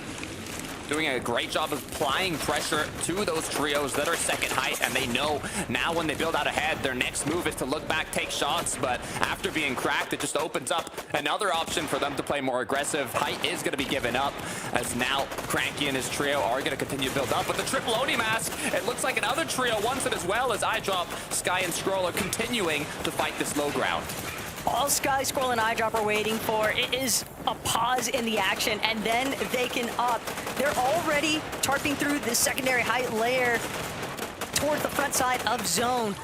So it really feels like it's inevitable for them to try and look for that hide siege themselves. Cade, Cringe, Mappy, though, they're not out of the conversation just yet. Robin gonna be isolated as a member, and now that's just gonna be a free refresh there for Cade. A little bit of Cypher material as well, but Cringe, Mappy, Cade actually forced to keep trying to tarping through this low ground instead, but they don't have many mats remaining. That's the main issue. They can't go ahead of zone here. iDrop has too many materials, but now as they start to run low, they're forced to look for a refresh, and that's exactly what they are going to secure. iDrop, Sky, Scroll doing a great job of staying ahead, looking back in the big tarp they've already made to find those refreshes, continue trying to drop down an opponent, maybe even whoop out a triple spray, anything they can here to continue getting elimination after elimination on the low ground. They have so much control currently on this low ground. They're going to be able to cut off Mappy as well, but up above, Ewick trying to see if they can maybe find the advantage. They're going to fall, though, from that elevated position. Now a solo stuck on height, but Sky, iDrop, Scroll, they might just be content to keep breaking through the low ground instead. Ewick broke his ankles, left his team now to clutch it out as a solo up above as Cringe is running low on materials. 0 builds left, they're looking up, that's the option. Do they know it was a solo that's dropped down? Elimination from Cringe now. Cade is gonna go down. Cringe is playing as a solo, just 2 trios up. It looks like it's a 1 versus 3, and iDrop, Sky, and Scroll are gonna be the trio to close it out. Look, they might not have looked to take height, but at the end of the day, Takada, a Victor Royale is a Victor Royale. iDrop's more than happy to take their seat on that finals battle bus, and they did it in such a commanding manner as well, taking full control of the low ground, just not allowing anybody to break through their barriers. I did get scared at a moment because in that last or second to last zone, they did get cut off on low ground, but it pulled back towards where they were already building. So they were able to once again stay ahead and just clean up all the players dropping down that ran out of materials, all the players that were low on shields, literally just cleaning up these scraps to close out and get that victory royale, qualifying them to the major finals. But look, we've had so much going on. There was so many angles, so I want the desk to break this down. Tell me what you guys saw. Thank you so much. I think I've seen things you wouldn't believe, and yet you have to, because you can watch them back on the VOD. And congratulations to Sky, Scroll, and iDrop, and also to Miniminer, because they were top on your list of teams you thought would be taking a victory royale today. Yeah, real bold prediction right there. I'm sure a lot of people would have not had them on their top 5 list. Now, I could have asked my neighbor's dog to predict, and they would have got that, I'm sure, as well. But a really well-played game, really nicely played low ground. We broke it down at the beginning of the day, Levin, how they can play that low ground well. And I think the way that they played that, it just makes me think, yeah, you know what, these guys are a low ground team. The way that they were getting those frags, getting those eliminations, staying ahead, and making sure there was no height changes like we saw in that game number 1. They played it to perfection. It was the banker. It was the one that couldn't fail. It was the one that's never failed. I mean, you look at how they played it, like you said, it was, not pitch perfect, to be fair, if I'm being critical. I think there's some minor things they could have done better, as they would know themselves, but it was enough to get the job done. And I think it's great awareness from them in terms of just not necessarily just playing for height in this lobby, where they know it's going to be quite chaotic, and actually just choosing to play low and doing it quite well. I think obviously Takata was right to mention how the sort of last pull sort of maybe favored them a bit, right? Maybe things would have gotten a bit messier had it continued to pull up the hill with that team sort of taking it from them. But they played most of the same game as well as they could have, really, and they'll be happy to get out of this lobby now. Yeah, 100%. I mean, I was looking at them off spawn yet again, looking at them early game, and you could see the zone being a little bit more favorable for them, and that's where they're sort of staying a lot more together when they're looking for Surge. You saw them just outside of Seaport, outside of that city, and trying to look for those Surge tags, trying to chop a team down on top of that Surge base, just really staying together for that Surge, and we could see them having a much more fruitful end game because of it, and they just set themselves up so well, and they executed as we know they well can do. Yeah, I mean, you can see there 15 eliminations from the 2 games. Crazy. 10 of those, at least, came from that last game. And now they're at the lobby because they've already qualified for the major finals. And we're going to be talking about the trios that are still in the running, still going to be boarding the battle bus around next few games after this break.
Welcome back to FNCS, and we are so excited to have this show on the road because we've now sent 2 of our three trios, our 3 players in each trio. I'm getting all messed up with my 3s today, boys. There's 3 of us here on the analyst desk, but we've only sent 2 so far. 2 trios through to the grand finals of Major number 1 coming to you later this month.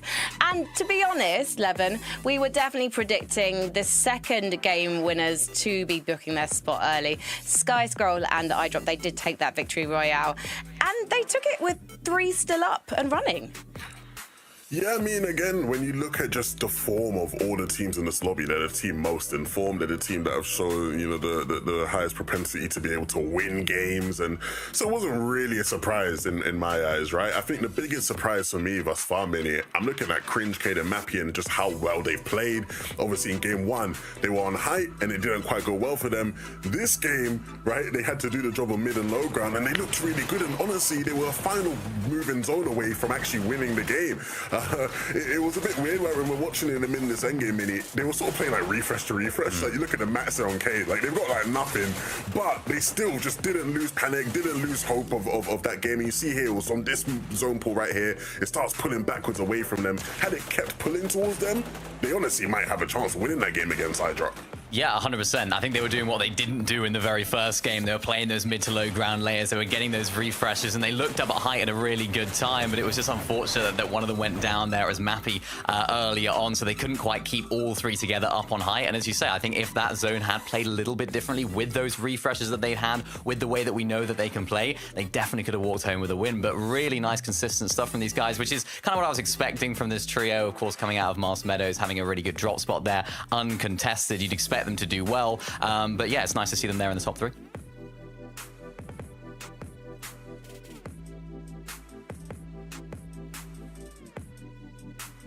I mean, there's a couple other teams that I'm looking at, right? And I'm thinking, interesting consistency-wise, obviously, right? You look at UX Trio, a bit of an unfortunate end for them, right? Because they're the team that ends up taking height, and they looked like in a decent spot to maybe hold it out, but then, like, you're also looking at them, and they didn't really have much, and then UX, and he unfortunately went down in a bit of an unfortunate way there. But speaking of height, right?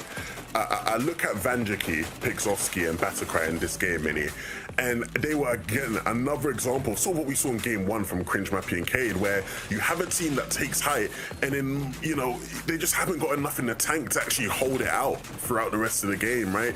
These guys, in this circumstance, were actually sort of, the odds were against them, if anything, right? Because they've only got a duo, right? Pixovsky not there.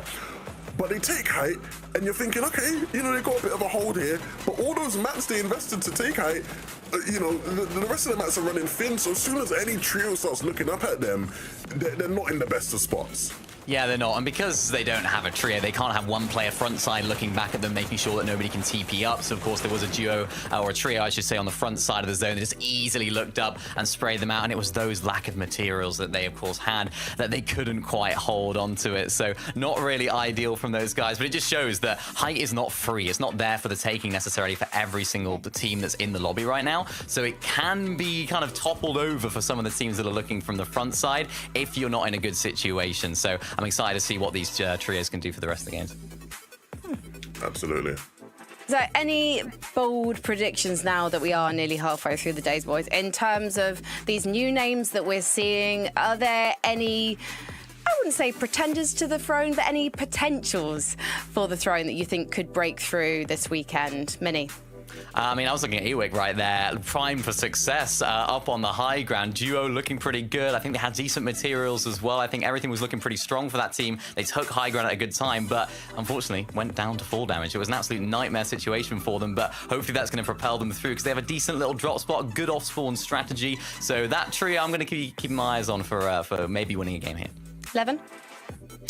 It's so hard. It's so chaotic in the early game. Like, I've been trying to keep track of just like all the teams moving around us. There's so many different teams and players like move into different spots. Obviously, when you win a game, you leave the lobby, so your spot becomes available. So there's now new teams trying to take that spot. That creates a weird power dynamic. I'm just looking out for what's happening in the early game here. It'll be interesting to see if anyone moves into those vacated drop spots by our winning trio so far. If Frix's trio drops to Demon's Dojo yet again, we have them going for brutal box cards, but it seems like they've made themselves a new home and they're very happy to stick with it. So we'll see if they do for game number 3 as we head back to our casters, Takata and the best Taco. Thanks so much, Desk. And I mean, Levin called it out already, Takata, but there are just so many teams kind of just shifting every which way around the map, and one more spot just became available. Rolling Blossoms Farm with iDropSky and Scroll having just moved out, given that Victor Royale for lobby number 2. A lot of big things could take place here in game 3.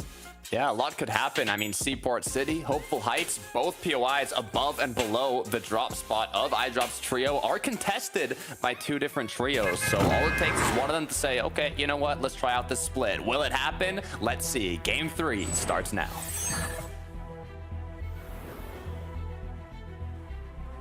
Look, it's feeling like the halfway point, right? As halfway as we can get for the day, Takata. And when we're looking at some of the teams that we've been seeing have some of those highlight moments in the end game, Mappy and Cade, I almost feel like this might just be a 3rd time's the charm type of situation, right? Like, surely one of these height takes has got to work out for them.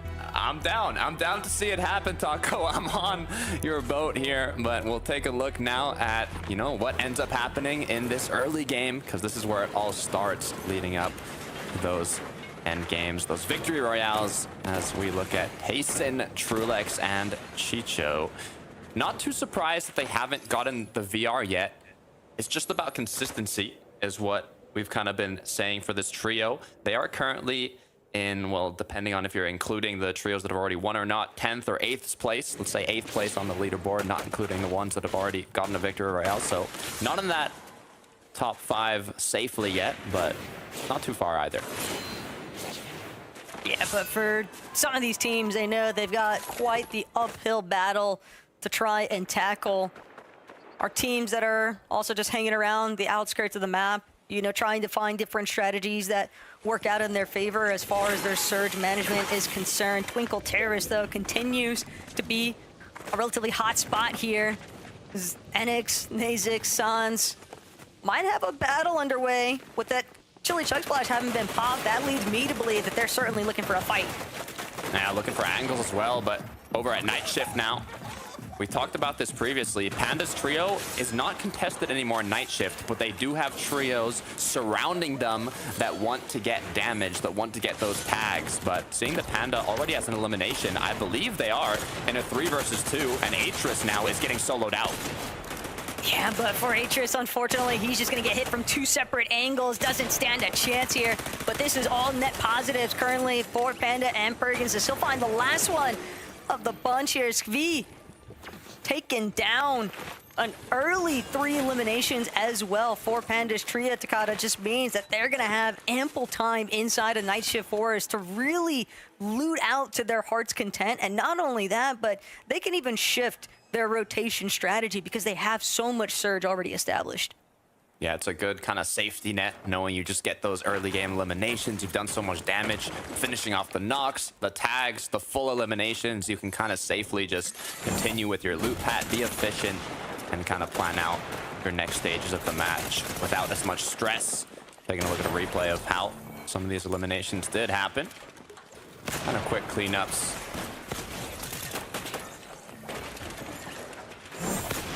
Enix really wasting no time to just throw himself inside those boxes.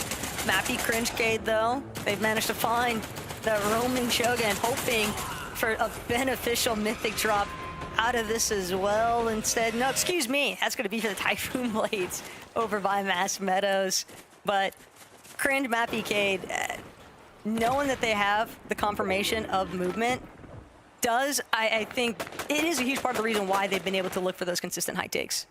Right, and those are crucial if you're looking for the victory royale and not to qualify through, you know, consistency. And we'll see that, you know, leading up to the final matches based on where these trios are placed on the leaderboard. If they only have a few points, they're going to be looking for that victory royale. If they're right on the cutoff for top 5 and qualifying through consistency, they don't need the victory royale. They just have a, you know, need a decent placement in the last 2 matches. So we'll kind of have to see how those decisions are going to be made.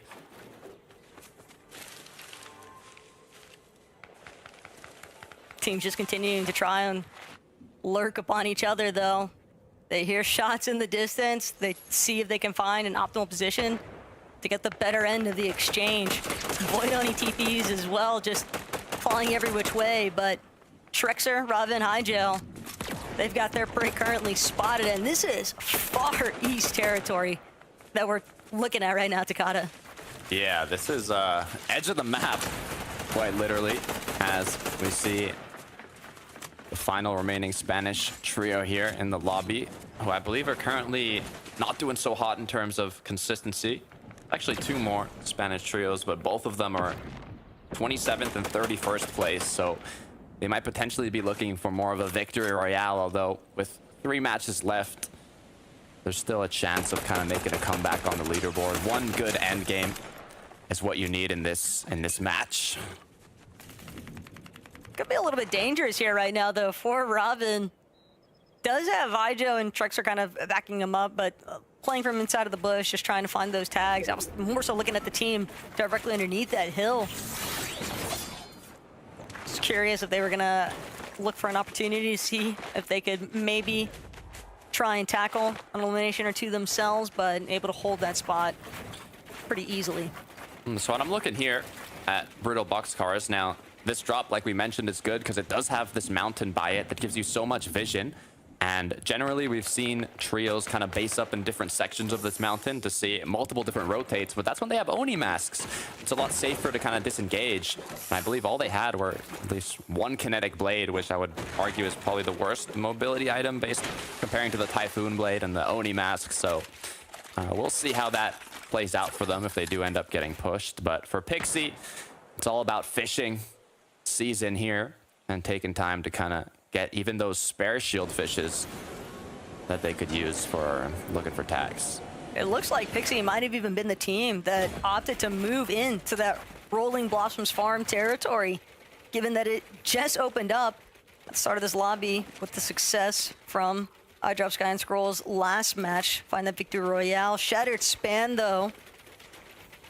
Loki, Lushi, and Monet still just waiting for their opportunities to establish Surge as well. And a lot of this just seems like there's been a slight lull here, Takada. It seems like a lot of that early excitement from our first two lobbies, teams starting to find a little bit more of their flow and rhythm.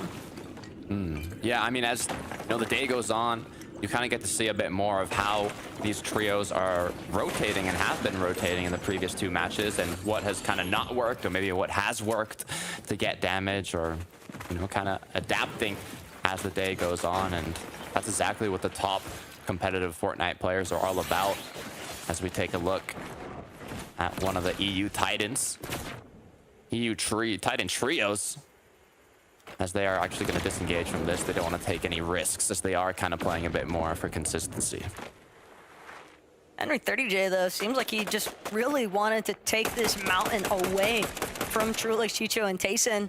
Does come at a bit of a cost, though. Maldiz finds his shields decently chunked into. Other teams now beginning to fixate their eyes upon this elevated position. Henry's trying to currently crank up on. Still should be a decent Surge base, though. But now they need to ensure that they are finding tags, Takada, because it's so much mats that they just used. Yeah. As we take a look now at Hyper, Kira, his fan, also known as Hedra. We're looking for an engagement inside of zone here. Always a little risky, but seeing it's only second zone, you can afford. It's only 1 damage per second, 2 storms, so not too much to worry about. Have the Oni masks in hand. The issue is when you're getting pressure applied from multiple angles, kind of got to be careful. You can wait for a moment to strike, as you know that most of the time when pressure is being applied from multiple angles, you can maybe find an opportunity to just jump on one of the solos very quickly, box them up, but those are all very risky plays. It depends if you want to take it, as the Oni masks are going to be used now to kind of rotate back into zone. These teams are spending a good chunk of time, though, just trying to find some form of damage against the other. There's just no real command and control currently over this Flooded Frog's position. And now Prax, Mystic, Maxi, since they don't all have those Void Oni masks to easily teleport themselves in front, they're the ones that are currently being slightly held here. Ooh. And now another team from a completely different angle is just gonna find prime opportunity. Prax doesn't have any white heals either. Yeah, this is kind of looking down below. I assume there's something there. Some fishing, potentially. Yeah, something they can do, as all of them are getting incredibly low on HP. Moni here has this full trio, potentially sneaking up. Still with the kinetic blade in hand. Maybe get a 3-2-1 triple spray. Maybe just find a nice little pump shot, but after the shot is connected, disengage is going to come through. The issue with this kinetic blade is you kind of stay still for a little bit while you're charging it up, and it's an opening for these top tier players to just completely delete you out of the sky. So it is a bit scary, but so far it's worked out. Lushi also had that top of the hill angle as well to provide some support cover fire for just in case things didn't work out, like what we just witnessed. 2T also falling back with Vertigo. Some heals were left over. And Lushi, Monet, they seem like they might have a chance here. Make it definitely looking a pretty tough position. Very low on shields. Not sure how the recovery is going to work out for him. And he's not the only one that seems to be struggling a little bit here in the early game. Yeah, you want to kind of conserve the chug splashes and other heals that might be a little more difficult to get if you can just kind of fish up to recuperate the shield you've lost already. So hopefully Battery Cry is doing exactly that. As we look into the zone once again, it is going to be Haijo up against one of the Spanish trios. Can they close this one out? Haijo can't seem to catch a break here at Demon's Dojo. Even when they're successful in taking out Night Rose, they're still having to just deal with all these other players trying to steal away their loot benefits. Void Onimask gonna be able to create a little bit of distance, a little bit of space, and more importantly, get them into the next edge of zone, because now it's up to Stali, Fricks, and Risk to actually make their move inwards. And with only a Typhoon Blade, that's gonna be much easier for Robin, Haijo, and Trexer to even eliminate them on that rotate in. Yeah, especially if they look back. Not a great position, but we'll see what they're able to do with it. As you can see, full Oni masks ready to go. Fourth zone has appeared, so we will have Rift Island coming.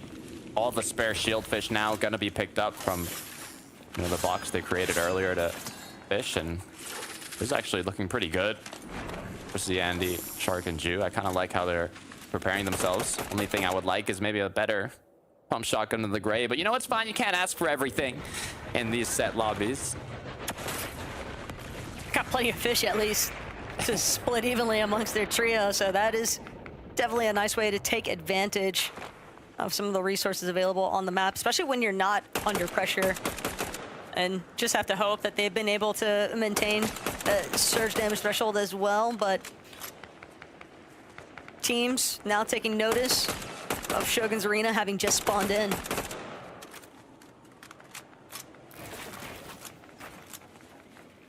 Kind of long-range shots being taken. We haven't seen any big brawls on Shogun's Arena so far. It's kind of just been one trio that's walked up and taken the medallion, but Axe Force is going to get knocked down. Raban for 9 doing what they can to not lose the rest of the loot here. Crouching, avoiding those footsteps, kind of planning. Do we Oni Mask out of here? Do we try and catch one of the players off guard, as it looks like the Oni Mask into the zone is going to be the play to force a disengagement? It might not be a disengage, but they might have been unintentionally bailed out by another team moving into this Magic Monsters position, drawn towards the sound of fire. Mystic, Brax, Maxi, they were hoping for a cleanup. Instead, now they find themselves having to watch their own backs. They know that there's another trio lurking. They don't want to give up more than what they have to as far as their resource expense is concerned.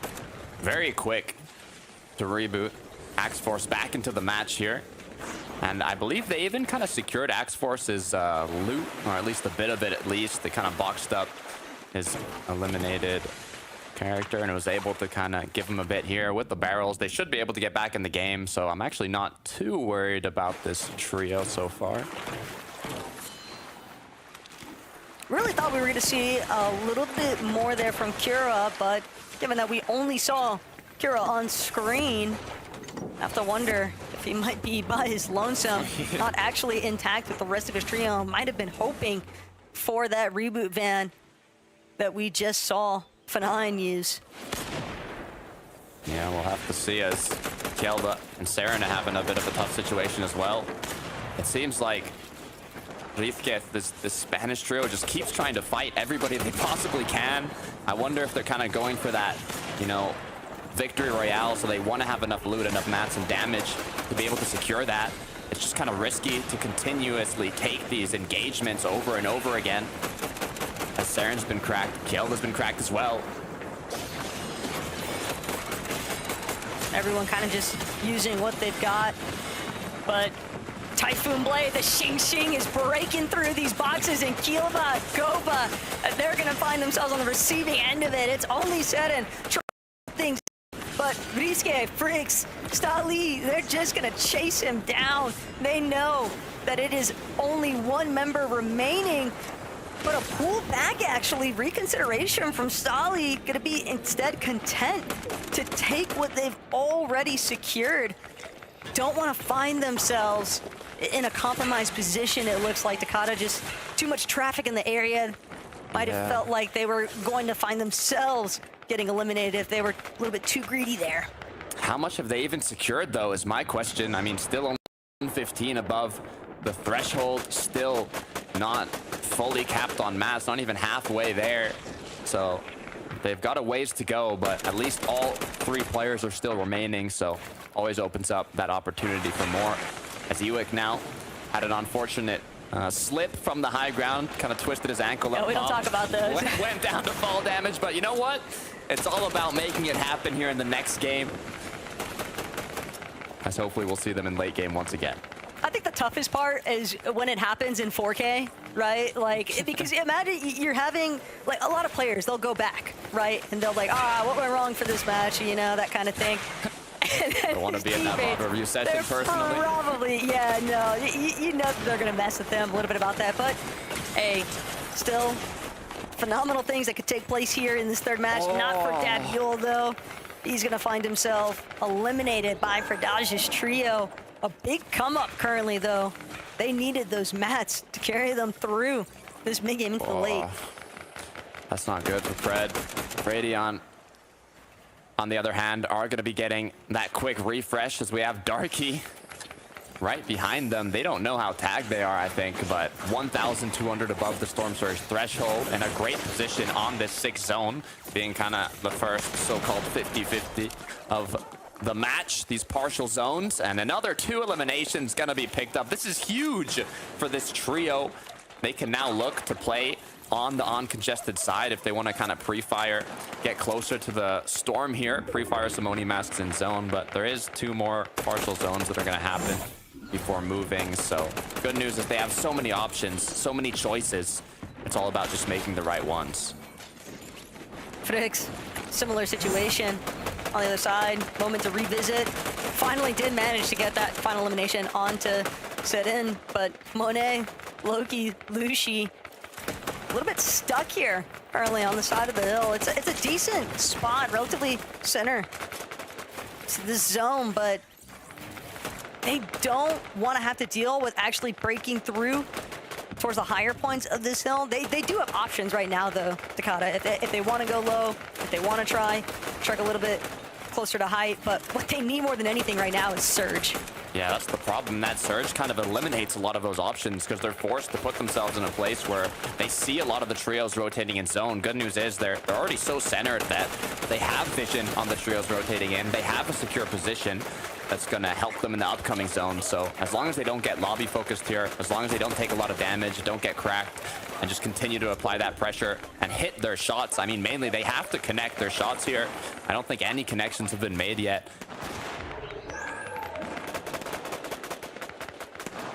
Fredage's trio, though, when we last checked in with them, that was as close to a Loot Llama giveaway as you're going to get. Monet, though, just getting ticked away.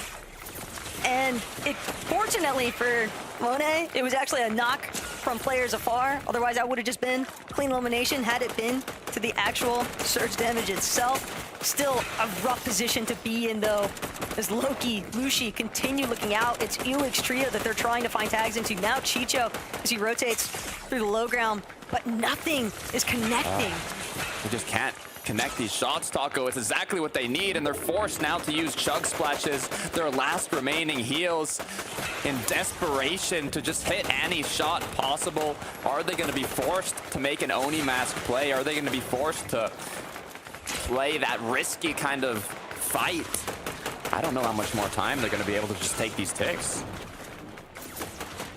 They've at least got mats, but they are using a good chunk of their hard materials just to maintain this spot, and they've definitely got to get a move on. They're going to desperately make a play for the low ground, hope that there's another trio, a team that's even worse off than they are currently. Lushi jumps straight into Pixoxy's box, finds the elimination they need, just now hanging 56 above, but the work isn't finished. They still have so much more to go.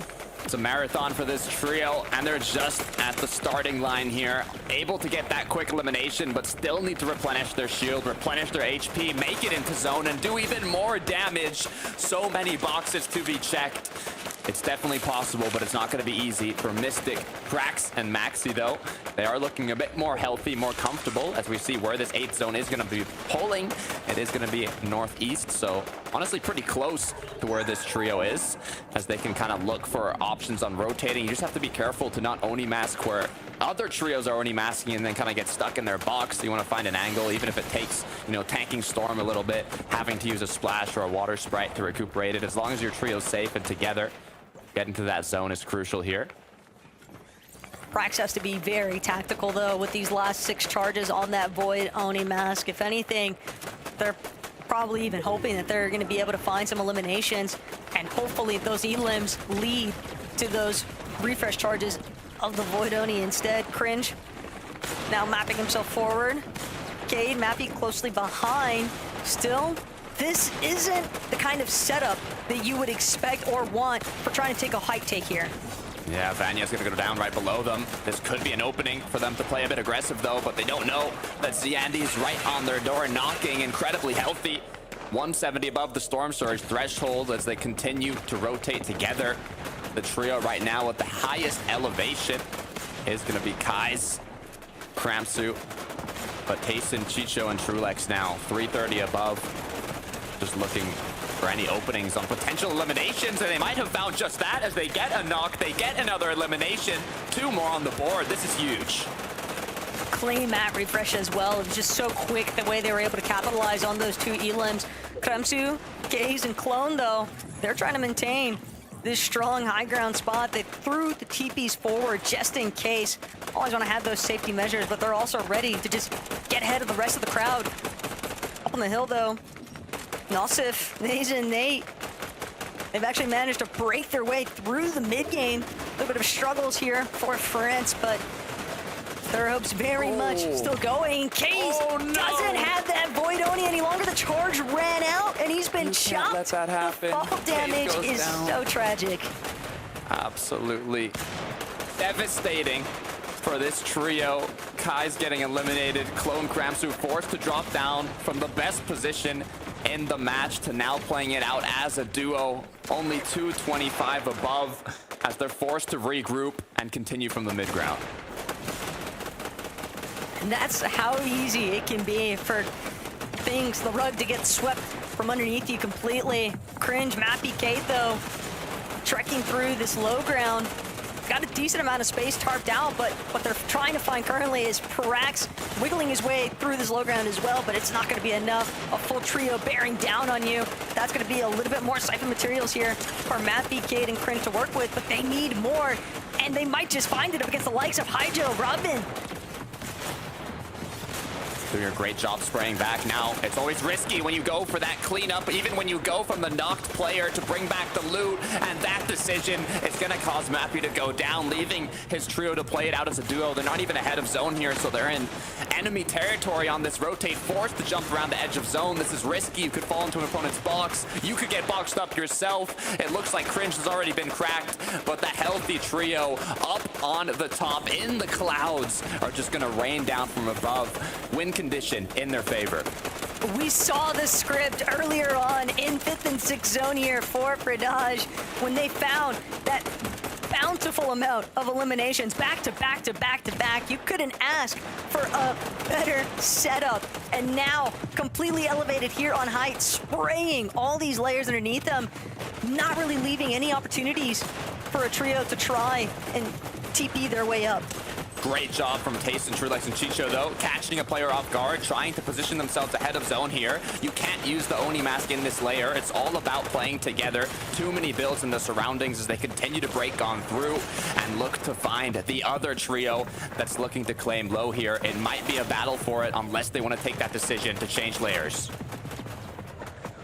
Chicho, interested, moving on up, trying to stay directly behind Tayson. Tayson claiming so much space currently, but the shift comes at a cost. Trulex finds himself getting picked off here. Teams just lurking in the wings of that low ground. Gonna be able to find that elimination. An amazing layer change, but it cost them a player as Ciandy and Shark now with so little mats are forced to kind of play on the edge of zone here. Look to drop down a player, have the option, unable to successfully execute it though, as Tayson is continuing as a duo, but he's running low on mats. From rags to riches, though, when we're talking about comparisons currently, Pridage still so seemingly healthy up on the heights. Tayson and Chicho doing what they can to get by. They know what's taking place above. They can see just how much territory has actually been claimed up in the skies. But first, they've got to worry about this trio directly underneath them. They might find themselves sandwiched here. Shark, Z, Andy fighting for their lives. But it's going to be Chicho, Tayson doing what they can to survive. Instead, it's Tayson, though, finally exchanged. Gets one, gets the finish, is gonna keep him up in zone. Chicho now doing what he can, but he is gonna get knocked down. Pred now left alone up top to let his two fraggers drop down, clean up the fight. Will they be able to do so though? 3 water sprites, 6 splashes, everything to heal this one off, but they might even just be able to finish this off quicker if they can frag out. Look, we know Shark is crazy, but anybody left in a trios lobby as a solo, it's never gonna bode well.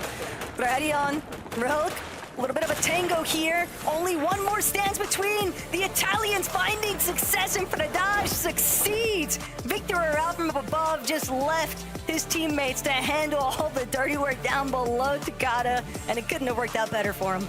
Played by the books, cleaned it up perfectly, had more than enough loot to tank the storm there, was able to clean up the rest of that match, secure the victory royale. I mean, there's not much more to say about that, Taco. It was clean, it was executed well, and they did everything they needed to qualify themselves to the major finals.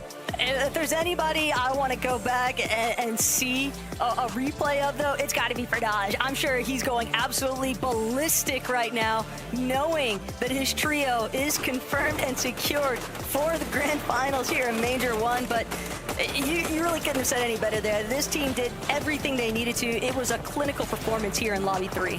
It's what you love to see, dropping down to frag out, get those extra eliminations. I think they might have even got close to double digits there in the last moments. You can see how many they have, securing that elimination and victory alongside it. Just the bonus points, because they already booked their spot to the major finals. I love to see it, but I also love to see the other 3 amazing faces on the desk, Frankie, Levin. Thank you very much, guys. It's really nice to see another duo qualifying straight into the major finals. And to be honest, for Pridage & Co, it looked really smooth. It was like no one was challenging them there. They played everything almost by the book for the perfect endgame, Levin. Absolutely. I mean, we saw, a big dub for the Spanish community in Game 1. This is a big dub for the Italians. The Italians, shout out to my guy Mikey. I know he's viewing party and he's always watching these guys. And shout out to Pridage, Rax, and Radion, because they're one of the few teams in EU Mini that actually does stream a lot of the tournaments they play, right? And they've been a team that we've been able to consistently watch and follow through this season. They've played so many finals together. They have so much experience together, and that showed in spades here. They were a team that I would have expected maybe to get in on consistency, right? They've been playing well today so far, but again, if you're one of those consistent teams, you're making it into end games every single game. Eventually you get that win condition, you get a chance to win the game, and they took theirs here in Game 3. Yeah, big congrats to Rax in particular. It's actually his first ever grand finals, and he was leading the damage for the first 2 games, so he definitely deserves it. So big congrats to him in particular. And I love the way that they played this game, actually. They sprayed down Kaze. We actually saw that from his POV. It looked like Kaze and his trio, Kamsu and company, they were all up on high ground, and they looked like they were secure. They looked like everything was going their way. They were in that moving zone up on high in metal, and then unfortunately Kaze didn't place down a pre-TP that he could go back to when he got chopped out. Had absolutely no chance, and that just opened the door there for Pridage and his trio to take high and take the win. So really well played game, as you mentioned. I think a lot of people would have had them in their consistency. They were definitely in my top 5 list for consistency, so nice to see a team winning on height yet again. Nice to see more of Mini Miner's predictions coming true. That's why he's hired. We are going to go to a short break now, because that's why I'm hired. So please do not go anywhere. We'll be right back with more analysis from game number 3.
Hello, welcome back to FNCS Europe. Yeah, we got America coming later today, but we've still got a couple more games coming your way before then.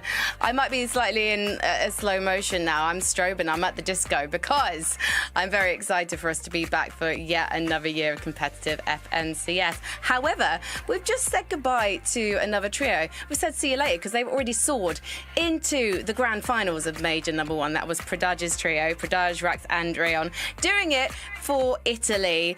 And you know what? They're through, but there's a few more duos who keep consistently getting to the endgame 11 that I'm fully expecting to see in those major finals as well. We have to give it to the likes of Tayson, Trulux and Chicho because it feels like there's quite a bit of adversity coming their way, but they're still making it to the endgames and they're still looking like they're challenging for that victory royale every single time. Yeah, absolutely. They're going to be competitive. I think, I said at the start of the day, when they're making it to every endgame, eventually, right, things will click. You get a win condition and a chance. And to be honest, Minnie, everybody else, like, beneath them in the leaderboards will be hoping they win a game, right? Because if, one of those consistency team, gets a win, right, it sort of moves that threshold down for you a little bit and gives you a more fighting chance to get in on consistency. Yeah, definitely. And also frees up a drop spot as well. So I'm sure we'll talk about that soon enough as well. But for these guys, a little bit unfortunate they're losing Trulux. It looks so good for them making it into this end game. Of course, a very, very home zone for them. You can see Foxy Floodgate sort of in the background of these zones. And it was a situation where I thought, right, I think this is the time. I think this is the time when they're going to pick up their victory royale. But of course, they had to scramble. They've run out of materials. Tayson going down whilst Chicho was trying to solo clutch yet again. Just a little bit split in these certain circumstances. But you just know that they're going to keep making these end games. And as you mentioned, they like to get a win or they qualify through consistency anyway. So no trouble for this trio so far, no concerns from me, and that's why they're in 5th spot and 2nd on the consistency leaderboard. Now, when you look at the standings, just remember that 1, 2, and 3, they're all trios who've won themselves a spot in the grand final. So really, we want to be looking at number 4 right now, because that's where Cringe, Cade, and Mappy are sitting. And Mini Minor, they're sitting pretty in a way. This has been a fantastic performance from them. It's something that you definitely expected. As I said, that's why you're hired. Yeah, I mean, it's exactly what I expected. I expected them to be consistent. I expected them to make these end games. I expected them to have good loot coming out of Master Meadows and just making it consistently to these end games, playing these low ground layers, which they're doing really well so far, Levin. Haven't really seen too much of a concern about this trio so far. We saw them trying to go for height a little bit in the first game. I think this is now where they're thinking, right, let's just play out our mats, let's play our low ground, let's play what we can do, because of course, now that iDrop, Sky, and Scroll are not in the lobby, they have a little bit of an easier time on that low ground layer. Well, they've been playing well, but I actually disagree. They're in that last game, right, in the 10th zone, you saw them go for a bunch of different refreshes and it didn't quite click, and that's sort of what ends up, you know, leading to Mappy going down, right, because he's in the back of the top, he's trying to look for mats. The main problem there was that they were looking for these sprays and, again, just not using the biggest, like, advantage we have this season with their pump shotguns. Every time you're looking for a spray in an endgame, use your shot, just pump a wall. It's got, like, 80-meter distance on terms of, like, the structure damage, and then it's got incredibly strong structure damage. Pump a wall together, coordinate it, then go for the spray. You're going to get a lot more limbs that way. They weren't doing that, and then it leads to them not getting their limbs they need to stay in the game, and it could have been a better game for them, but either way, they're still doing incredibly well today. I'm enjoying Coach Levin. I'm liking hearing this fire from you. As you're saying, that they found themselves in a situation and Mappy made a mistake and couldn't get them out of it. And I'd be curious to know if they are able to fix those issues. Do you think that we will continue to see them kind of challenging in these end games and hopefully taking a victory royale? There's nothing to suggest they won't, right? They've got such a strong game plan, so I think they'll keep making these end games, but whether they get the win or not, I think is up to them. They've come so close in so many of these games already. Well, we've got 2 more victory royales to crown before the end of today's show here in Europe, so let's head back to the best Taco and Takata. Thank you so much, Frankie. Taco, look, it's getting close now. We're going to the last couple matches of Group 1. The cutoff currently for qualifying through consistency is 105 points. So if you're close to that, you're going to want to play a little safer for these end games. But if you're at the bottom half of that leaderboard, it's all about the VR. Yeah, but that's the problem, though, Takata, is that you would think teams, they want to play safe, but when you don't have more than just this lobby and the next to try and find your seat on that finals battle bus, you kind of got to go for those crazy plays. So let's see what happens here in Game 4.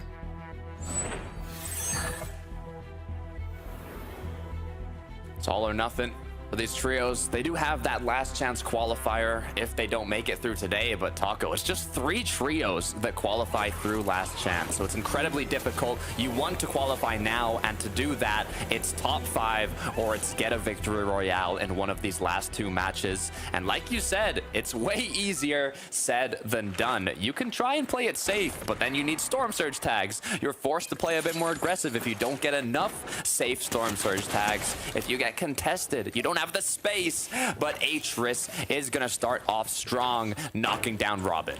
This is a very familiar Teeny strategy right now, Takata.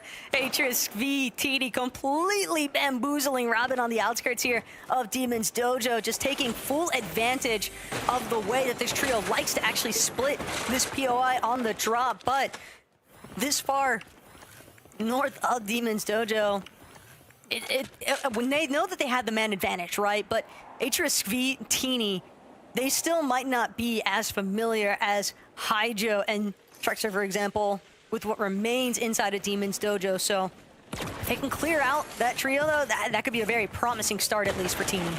Yeah, this is why doing your homework is important in Fortnite competitive, making sure you know what your opponents tend to do, what their strategy is, where they end up dropping most of the time, and even where they end up rotating, so you can kind of catch them off guard if you're able to outplay them in that sense. But Nazen now in a difficult position as he lost both of his teammates.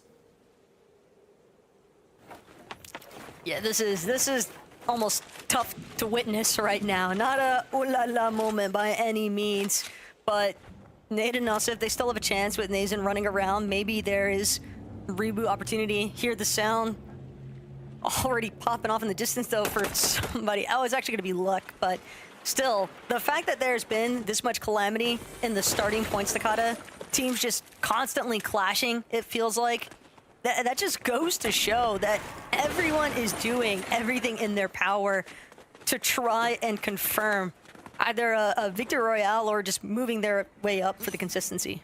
Yeah, I mean, Warriors Watch was where Predige, Radion, and Rex were dropping. So that opened up a spot, and it caused, a team to contest each other. So there's always kind of that risk if you do try switching up your drop spot to somewhere where a trio has qualified from. But it can pay off as well. As we look at another replay from Atris, picking up one more player. Trexer was probably just hoping for a little bit of elevation to get an idea of where Svi and Atris were actually at, but does lead to that team's demise. Marine and Dirty working on double revive though. Expedited speed. Zippy back into action and immediately taking down an opponent. Ooh. Steep cost to pay there for Sans, who was hoping to have the advantage initially. Second for Ziffy, third now for the trio, as they've secured a full triple elimination. We've mentioned this before. It's a great position to put yourself into in this early game, getting that early damage, being able to focus on looting the rest of your drop spot and rotating to where you want to look for even more of those tags that you don't need as desperately anymore, as Haijo now seems to be on the run. Yeah, Haijo is a wanted man currently. It started at Demon's Dojo, and it has just continued. This Void Oni mask game of tag that Haijo is playing up against Moulage Trio, and it's looking very dire right now for Haijo. Even make it given chase with both the Typhoon Blade and the Void Oni. They want this final elimination so badly just because they have recognized the fact that it's a solo. And for Haijo, even if he does somehow survive this exchange, this has clearly compromised his capability to get an early reboot off. Yeah, target on his head. We'll see if he's able to lose the stars shortly. But Raban for 9 and Axe Force now are putting themselves into the action, and it's working as they find one knock, looking to make it 2 on Mystic, but quickly enough he is gonna disengage. Oni Mask is gonna be used to try and finish this knockdown, get that extra damage and loot secured, as the rest of his trio is kind of on the hunt now, I believe, of pushing the players away. They might chase Mystic into the water at this point even.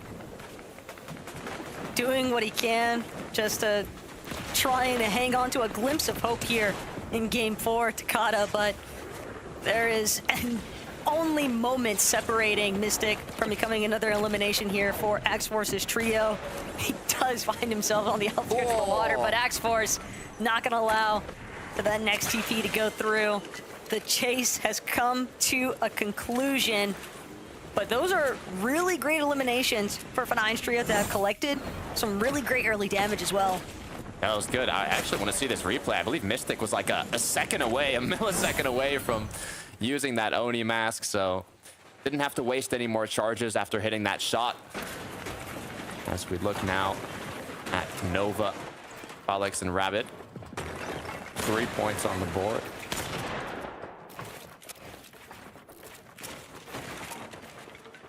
There is so much happening at this bird to go currently, though. Takada, Nova, Felix, Rabbit, they're going to be one of our trios kind of hoping for the Victor Roa status, but Hyper fighting back. Kira with his assistance.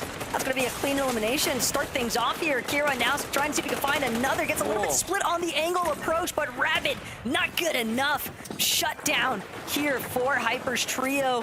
And 2 quick eliminations now gives them a little bit of breathing room up against this next trio that's approached. Exactly, third party's gonna come through. This is what you have to be careful of.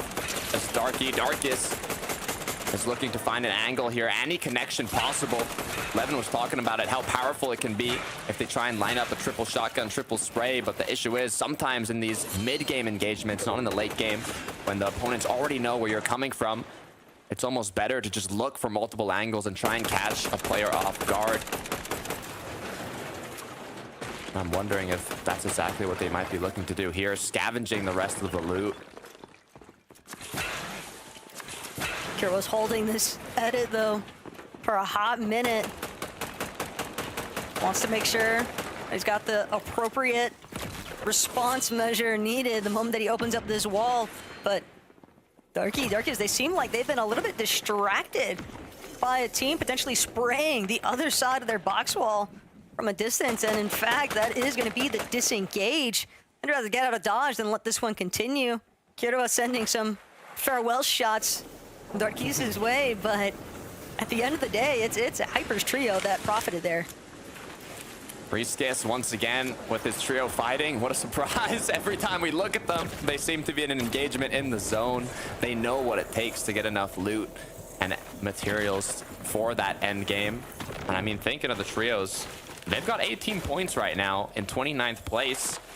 If they don't get a big end game here, they just have one more chance to qualify, and it's probably going to have to come down to the victory royale, just like Rabid Nova and Falix that we saw go down with 3 points. They need to make it happen in this last match.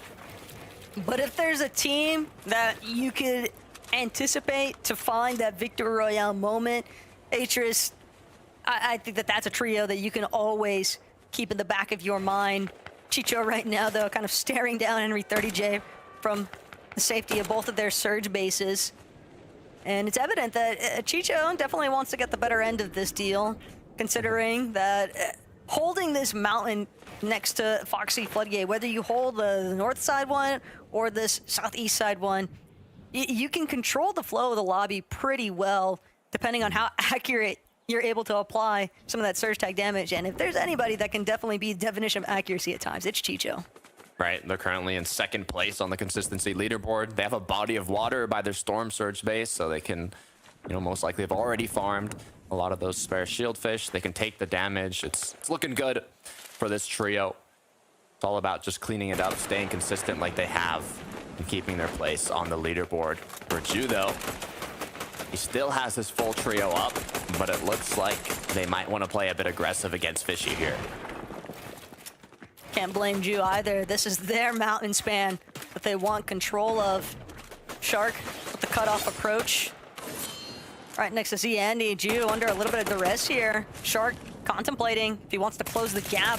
Only has that Typhoon Blade, though, to work with, so for the time being, at least, Tropic's gonna get a little bit of that high ground position. Throws out the Void Oni. Doesn't want to end up like some other contestants with the chop out measures. Ju doing what he can just to recover some of his shield. Yeah, it's kind of an angles game here. Nothing has fully happened yet. It's more back and forth, but for Atris and Skavi here, they're finding multiple angles onto their opponent. Gonna secure the knockdown on Saren as he's gonna get finished. And I think that's gonna be it. The rest of his trio is probably already far away, as they're gonna now just continue with that Mythic Oni mask back into zone. Teeny's team right now is playing like they've got a fire lit underneath them, Takada. You could almost feel just how eager they are to just lock this lobby out, get the victory royale, secure their position on the battle bus. It's just been such a tumultuous chapter for them so far. And everything leading up to this first group stage, it's just never easy when you have so many expectations, a decent amount of pressure, I would even say, from the way that Europe has been kind of regarding a lot of those players individually. And for them to be struggling as much as they have been, I won't say that it's surprising, but it does kind of catch you off guard. It really does. It really does. But for Crankly, Gabara, and his trio here, they're gonna have to be careful if they're not aware of their surroundings, as the triple sprays have come through in the zone now, looking to clean this one up. It is 3rd zone, so the storm isn't taking too much, just 1 damage per second, but as time goes on, 4th zone appears, Shogun's Arena appears. You gotta be more and more careful. Yeah, we're not. I'll hold that thought, though. Haijo, Trixer caught in the thick of it. The fact that Robin and Haijo are there, they're trying to make this happen, but they are just so scattered from amongst each other.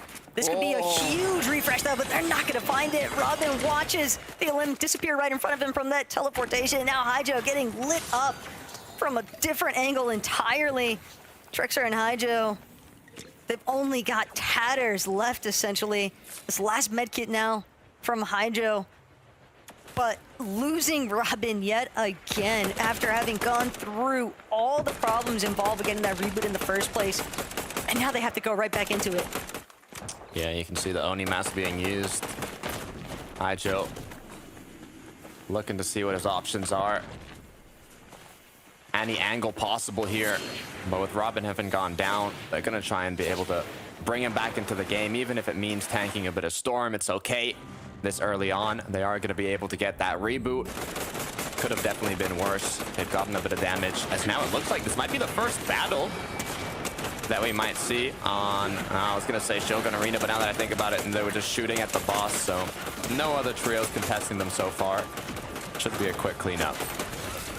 Vanjiki, Pixovsky, Battercry, they're going to be the ones currently claiming that Shogun X Medallion, but at the same time, Takada, I think part of the problem involved is that when teams are trying to make their approach to Shogun's Arena, knowing that there's already a trio up there, it just becomes so chaotic, and you never know if you might get stuck even inside of one of those rifts, for example. We've seen players floating around unintended, and they just get picked off along the way, but it's just very difficult to actually try and contest a team up top successfully when they've got so much view coverage as well for teams that might be trying to make the approach. It really is, but you know, you can still make use of the wind to kind of rotate around after these trios have left. As we'll take a look at a replay here inside the zone by a reboot van. Looks like Relic was just doing his own thing. Unfortunately, though, spent a little too long on the vending machine, leading to his demise, as it might have just made another trio come through. The amount of teams that are currently playing from inside of the Storm, though, Takada, things are so haphazard when there are this many teams having to fall back into the Storm, looking to play for the reboot vans. And I believe that Moolah was even one of the teams that might have been caught up more recently with Hydra, Robin, and Trexer, trying to prevent them from having a solid rotate in, but now they find themselves in a very similar position. Another team's just trying to take advantage of fishing before moving in. Yeah, trying to secure those shieldfish. They've already got the water sprite. I'm looking, you know, I want to see some more plays in these late games of trios kind of tanking a bit of Storm with the water sprite, especially if they're kind of like second height or even third height, and using that to kind of take height from the Storm, trying to surprise the team on high ground. Haven't seen that happen yet. We've seen Queasy do it some of the previous events we've had leading up to this, but I want to see it happen more when the Victory Royale means so much in these events. For Vanya, Pixie, and Marius, though, they're still here looking to try and confirm that Victory Royale. I'm surprised they haven't done it yet. I mentioned it earlier, but if you didn't hear, Vanya has a 20% win rate in these reboot-style matches. He was the only player who qualified in 2024 to all 3 EU Major Grand Finals by winning one of those semi-finals games, by getting that Victory Royale, and his trio has yet to have secured it here in Group 1, so hopefully they can try and make something happen here. This is looking like a very strong setup currently, though, for the end game. As far as Shield and Mats are concerned, Venya, Pixie, Marius, kind of just hoping that they're going to be able to, not necessarily find eliminations, but they just want to maintain that surge damage threshold more than anything else right now.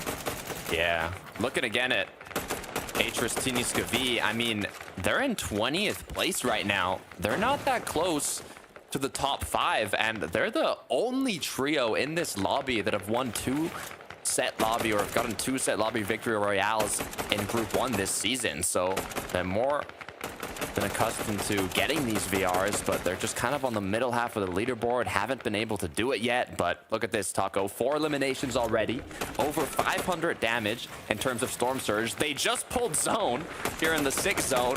You know, there's just these little things that are happening that are giving me faith that this might be the match for Atris, Tini, and Skavi.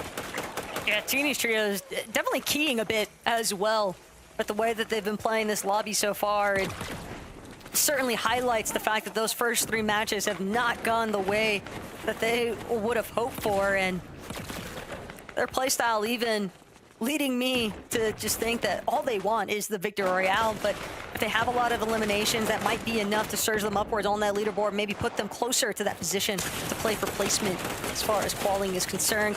Cushy though, Uik not gonna stand a chance here. He'll be the first knock that we've seen. Daviel now having a chance to potentially get double revived here, but the pressure continues to commence here as another team breaks down these walls. Still, success with that double revive, at least for Daviel.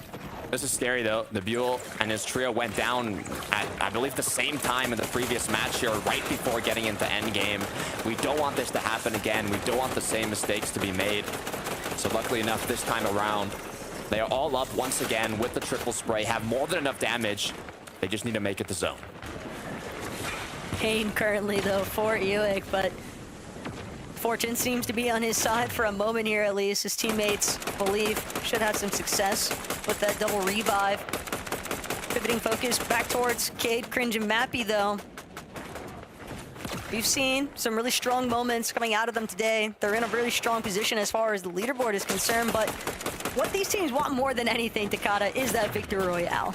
100%, especially if you're on the lower half, right? I mean, it's all or nothing in these last couple matches, last 2 matches of Group 1, unless you're one of those teams that are kind of on the borderline or even, you know, in the top 5 already. It's not even for the victory royale. It's just making it to the late game and doing what you can to secure as many points as possible. Obviously, the cherry on top would be finishing it off with the victory royale, even if you're already in that top 5. But it's easier said than done as Tayson, Trulex, and Chicho rotate right down the middle, beelining it to zone, and it works out basically flawlessly. Could be a slight hiccup in their game plan though. They're just coming up on Lushi's trio, and that could make for a very difficult circumstance as far as their rotation is concerned. Cringe, Cade, and Mappy though, just duking it out currently. Seren gonna be a victim towards that team. Always nice getting those elimination points, getting a little bit more siphon materials as well. 800 above the Storm Surge threshold for Vanya, Pixie, and Marius. This is 7th zone, so Storm is taken way harder. Storm Surge is going to be incredibly impactful, seeing that there's 53 players up. It's going to have to drop down to 40 if they don't want to take damage from it, but that's for the players that haven't done enough. Vanya, Pixie, and Marius have to capitalize on those trios now and try and catch them off guard, maybe pick up some extra eliminations. Battlecry's trio, though, up above, still hanging out on Shogun's Arena, probably enjoying the view currently. All these trios kind of scattered about, and some of these teams definitely struggling a little bit more so with their position. Monet spots a big opportunity, though, on the TP in. Mula gonna find himself eliminated on the other end. Well, that hollow twister there from Monet, but Loki and Lushi, they needed the mats more than anything, and they also needed some damage, just barely going above the threshold currently. Puts them out of the danger zone, but not entirely removed from the hot seat just yet. Yeah, I mean, the good news is solid weapons, solid heals. So if they need to take those fights, you know, they have that advantage to their name, but will they be able to capitalize on that as Cringe, Mappy, and Cade now continue to rotate closer and closer to this 8th zone? Whole zone basically in the storm. So once again, are you going to choose to kind of rotate further on in and not have as many options for tags? Or are you going to play more on the congested side where all these players are rotating into to have that opening to take those shots, but, you know, putting yourself in much more of a risky position? It's crazy to think, though, that we're witnessing a game where Teeny, Atris, and Skibby are just sitting below that surge threshold with how aggressive they've been throughout these lobbies so far. They're looking to shut down Lushi's team's dreams, though, currently. They've already gotten Loki in the mix. Monet fighting for his life currently. And Teeny, not going to waste any time, knows just how much they needed this. Water Sprite as well. So many goodies just received from finding those couple of Lelims. Oh, those were everything for this trio, but the issue is going for that has now caused them to be the prime target for all these trios that are looking back in zone, trying to find players rotating in late. I believe already one of the trio has gone down. I don't know if anybody has successfully made it into zone, but for Tayson, Trulex, and Chicho, they're sitting comfortably in the mid layers here. Yeah, and this is devastating as well for Lucy's trio because heading into this match, they were sitting around 7th on that leaderboard. Factor out our top 3 teams, of course, that had their Victory Royales, but so you're looking at a team that's like 4th out of 5th, technically, for that top 5 as far as consistency is concerned, and going down this early is just so detrimental to their overall game plan. It's going to come down to the wire for Game 5 for a lot of these teams as far as that top 5 in the leaderboard is concerned. It really is that much more pressure for the last match, but before that, we need to close this one out. We do have Shogun X Arena still inside of the zone here, just giving the ultimate high ground for Battery Cry and his trio up here, raining down from above as now Atris and his trio are going to make moves to a solid layer, but Tayson, Trulex, and Chicho want a bit of it if they're able to get ahead here. Tayson doing an excellent job to kind of pilot his way through some of these secondary hype moments as Chicho sticking right behind him. They don't have the Void Oni mask, so they're going to opt to commit to the low ground currently instead. But Cringe, Mappy, Cade knocking on the back door here currently. Venya as well with Pixie and Medius. They've also got some intentions playing about 1 layer above Ultimate Low. And Tayson just trying to remain as concealed as possible, but they still want full control of this front side below ground.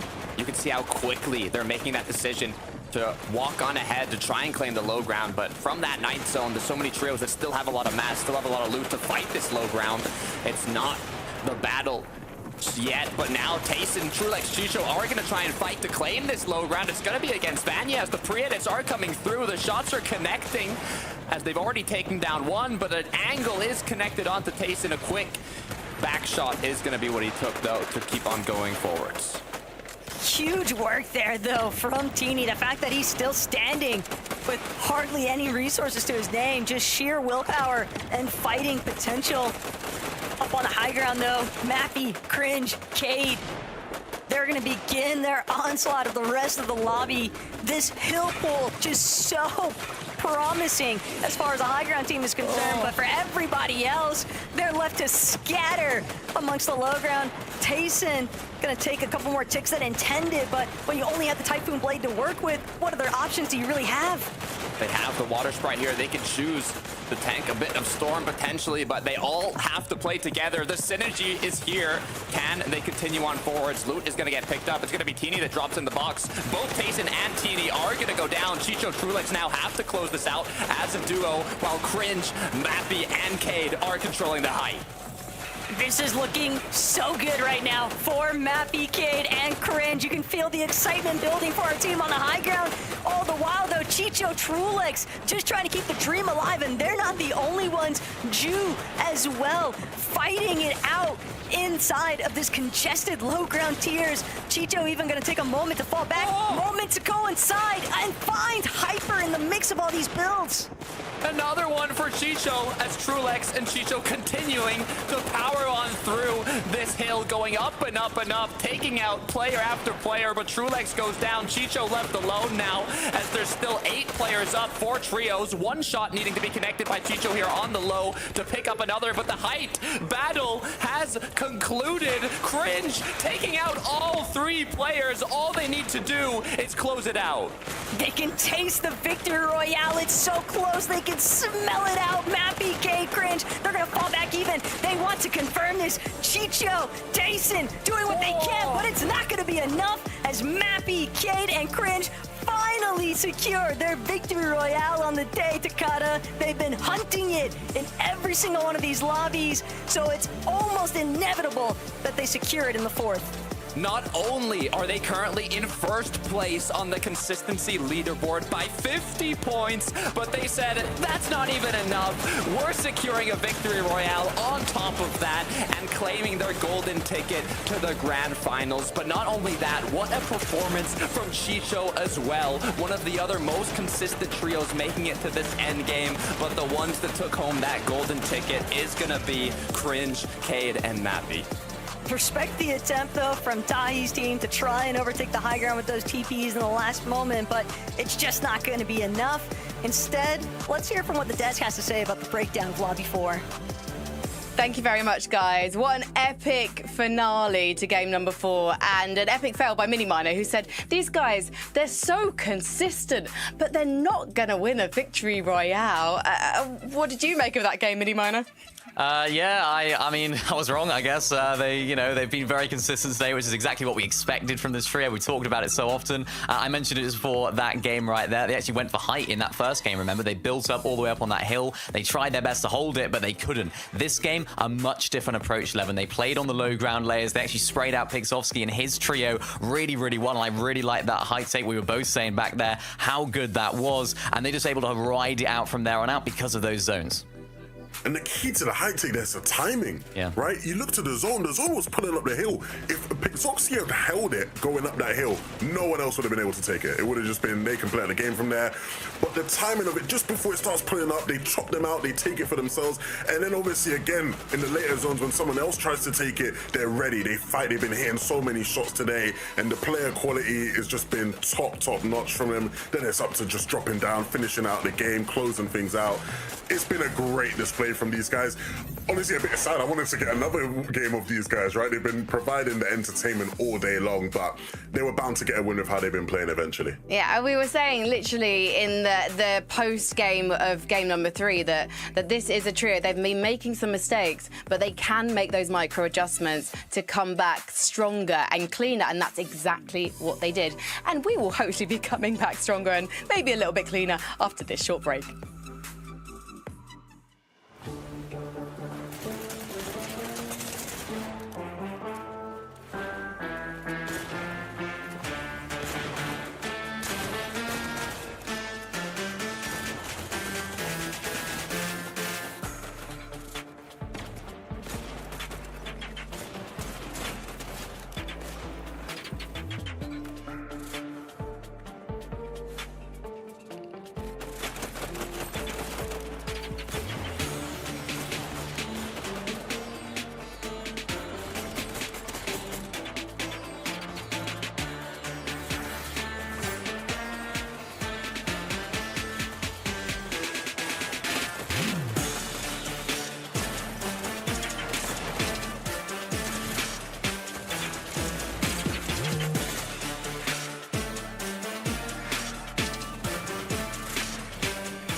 Hello and welcome back to FNCS. We just have one more game of Group 1 this major, but it's definitely going to be a banger because the lobby has been left wide open. We've already sent 4 trios all the way to the grand finals later this month.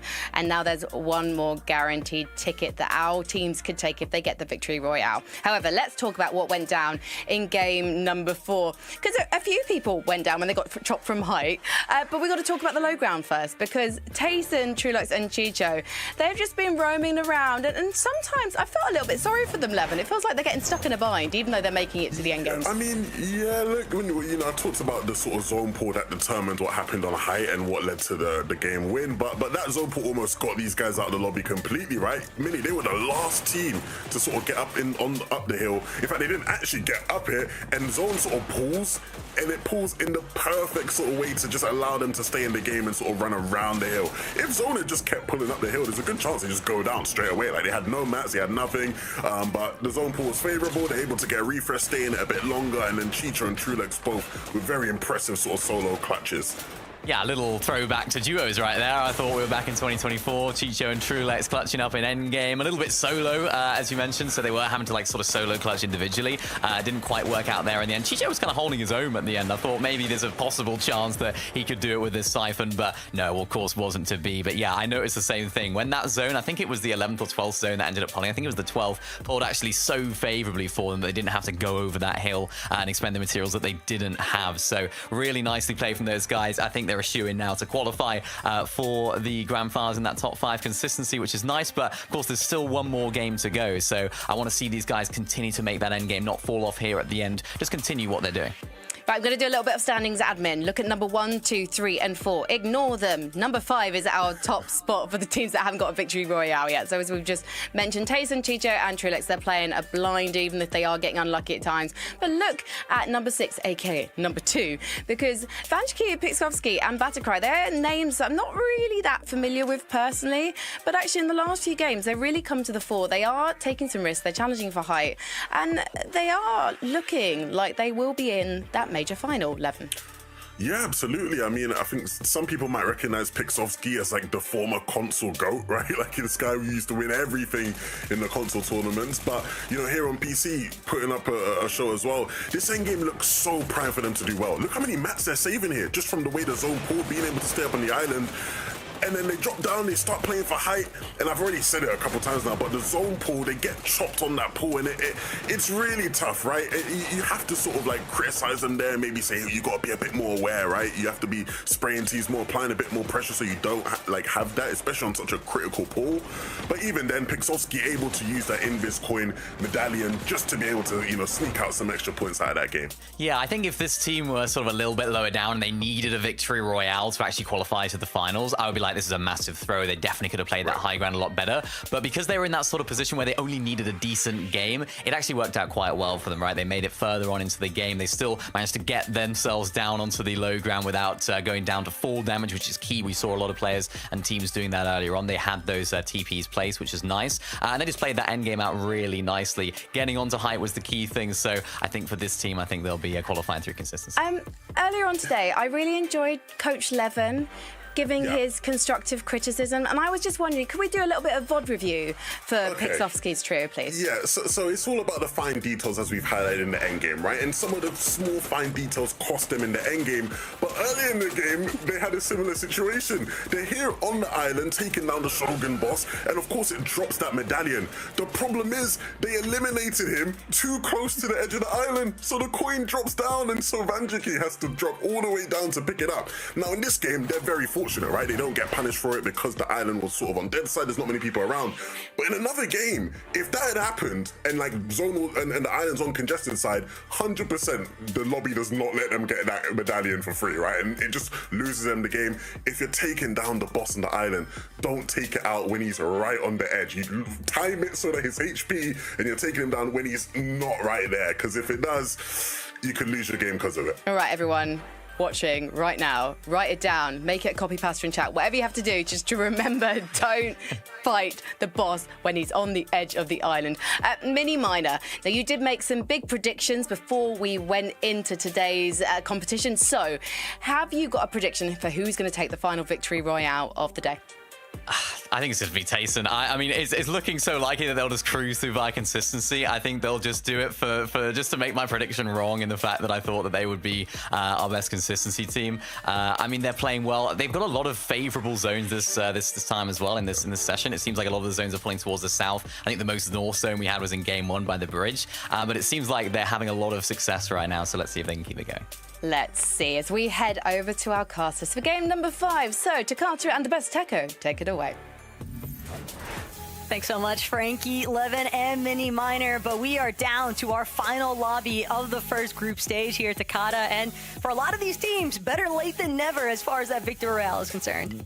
Yeah, this is where you gotta lock in, Taco. The cutoff right now is 128 points, which, you know, is gonna be very difficult for the trios that are kind of on the lower end of that leaderboard. But on the contrary, the ones that are very close to that, you know, can have to decide how they want to play this out. And we don't have to wait long. The engine started. Let's get into this last match of Group 1.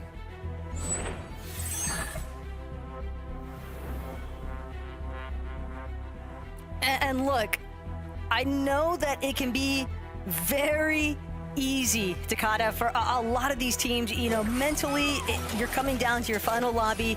You're still trying to see if you can find that position, at least in the top 5 for consistency. But this last Victor Royale, it really could be anyone's game just based off of what we've seen so far today. Yeah, I mean, looking at Kenty here, they are literally 6th place. So, like, basically looking at the leaderboard, not counting the trios that have already gotten the Victory Royale, they're 1 placement off being in that qualifying range through consistency, 4 points away. So everything is on the line for these types of trios that are so close to that consistency cutoff. Clone, Gramsu, and Kais, on the other hand, are gonna need quite a match here to make something happen. Hard, though, not to root for both of these teams hanging out inside of Seaport City. Granted, only one of them is going to be able to walk away completely unscathed. And for the case of Hammer and 30J, they already got pretty deep into the action. 2 eliminations on H30J, 1 on Fian as well. And they are just so far south of the map here, Takata. It has to have been an unsuspected con. Yeah, I mean, they haven't been contested from what I've seen, you know, based on the drop maps in today, but it looks like in this last match, you know, trios are kind of getting a little desperate to try and make something happen if they haven't had too much success in their drops and rotates. So changing drop spots is one of the common kind of choices that these trios do end up making, especially when more places open up. Masked Meadows being one of those. This is where Cringe, Mappy, and Cade were originally dropping, and now Teeny, H-Riss, and Skavi have uncontested Masked Meadows, so that is not bad at all to close this one off. It looked like they weren't the only ones that had the idea, though, to try and make their way towards Masked Meadows. Could be some trouble brewing on the horizon. Fenix Suns and Nasix, though, they've already got 1 trio elimination, but they don't even have a chance to look for an opportunity for heals. Tahi closing the gap just too quickly, and Brio gonna ensure that that first elimination gets confirmed. TP for the time being, gonna keep Enix's teammates safe, but Tahi is running Nasix down. Yeah, I wasn't sure if the chase would happen, but it's definitely going down as Nasix is gonna get knocked. Just 1 player left now in the trio. Where are they hiding? What are they gonna do? It's not a position that you want to put yourself into. The problem now, though, for Panda's team is that Rio, he was so happy to try and chase down Tahi, and instead chased him all the way into the clutches of another team entirely. UX trio hoping to see if they can maybe scavenge some leftovers from the action that was taking place, and the fact that they were able to collect 1 elimination, that gives them the heads up that there could be more for them to grab. And in the meantime, we got Pixie here inside of a tree on a branch from that Typhoon Blade. Little sneaky play as he's gonna not do that for too long. Now probably recuperate the shield that has already been lost. as Raban is going to be full pushing in, and quickly enough, Axe Force connecting that pump shotgun shot to take Pixie down.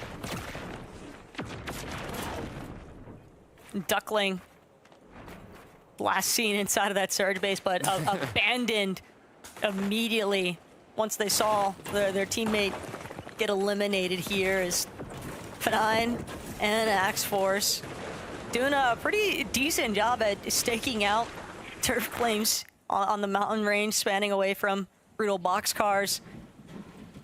A lot of these teams, though, Takada, if they can't find those early eliminations, as far as Surge damage is concerned, we have caught glimpses of Pixie, Vanya, and Marius struggling a little bit with their Surge today. Yeah, I'm concerned for this trio, honestly. 23rd place, 60 points on the board.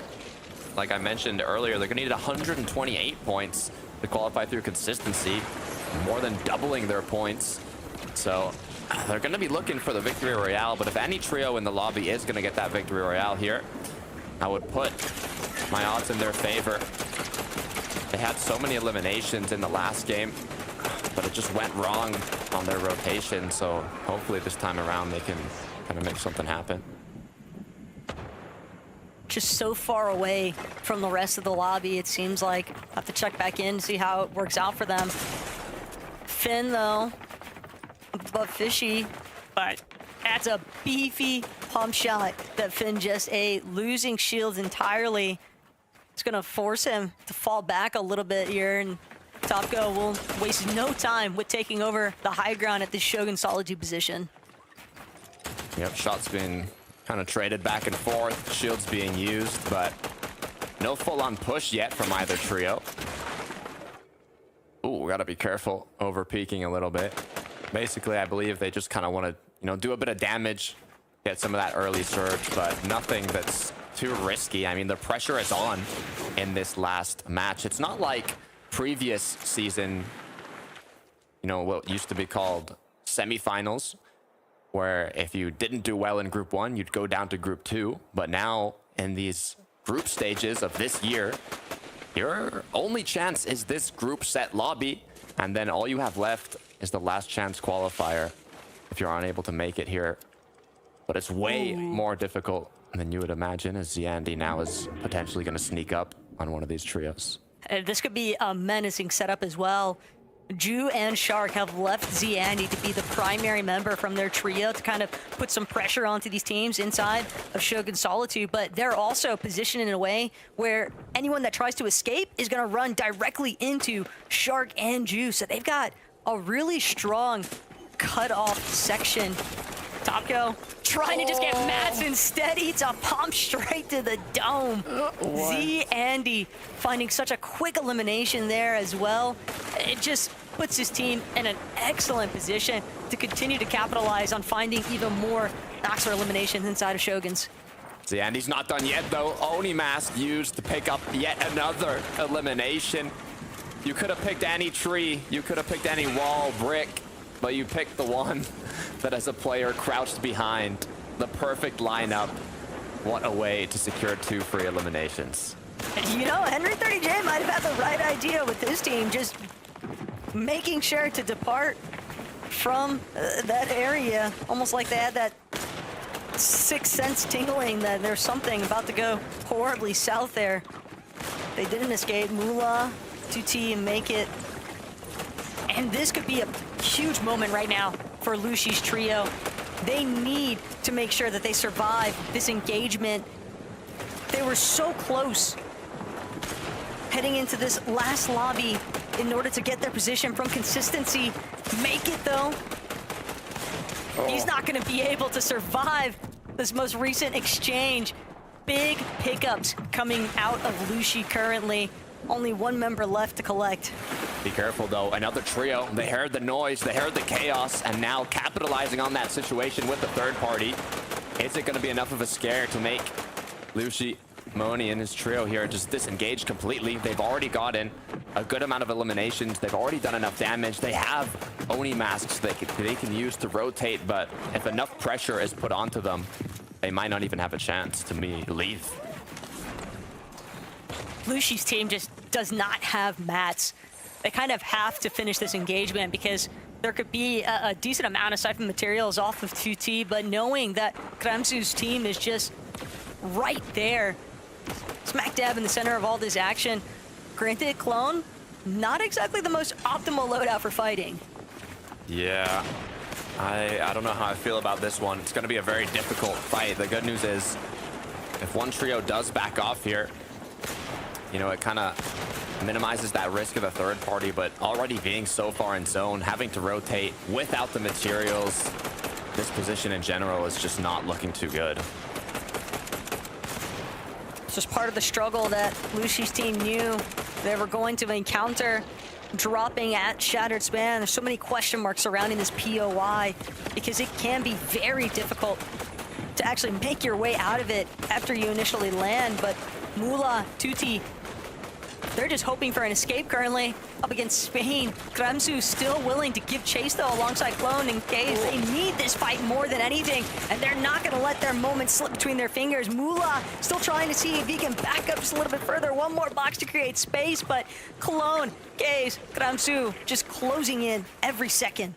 Shots connecting back and forth, but nothing hitting strong enough to get that knock, to get that elimination, as now more time is being wasted as the clock ticks. The Storm gets further and further away from these teams. They have to kind of figure something out. Are they going to play aggressive? Are they going to disengage? Because they can't just stay here the whole match, as now the shots continue to come through. Clone, though, is going to get a big shot taken onto him, putting them into a 2 versus 2 once again, is now another shot needing to be connected here if 2T wants to come out on top. At this stage, though, Takada, this is already looking like a net negative for both teams involved. At the very least, it's pride that you're looking to keep intact here. 2T gonna be able to get some splashes off onto Mula, but still, as you already called, this zone is just getting further and further away from them. 2T will make sure to get the final hit onto Clone, at least make sure that they get the elimination points, but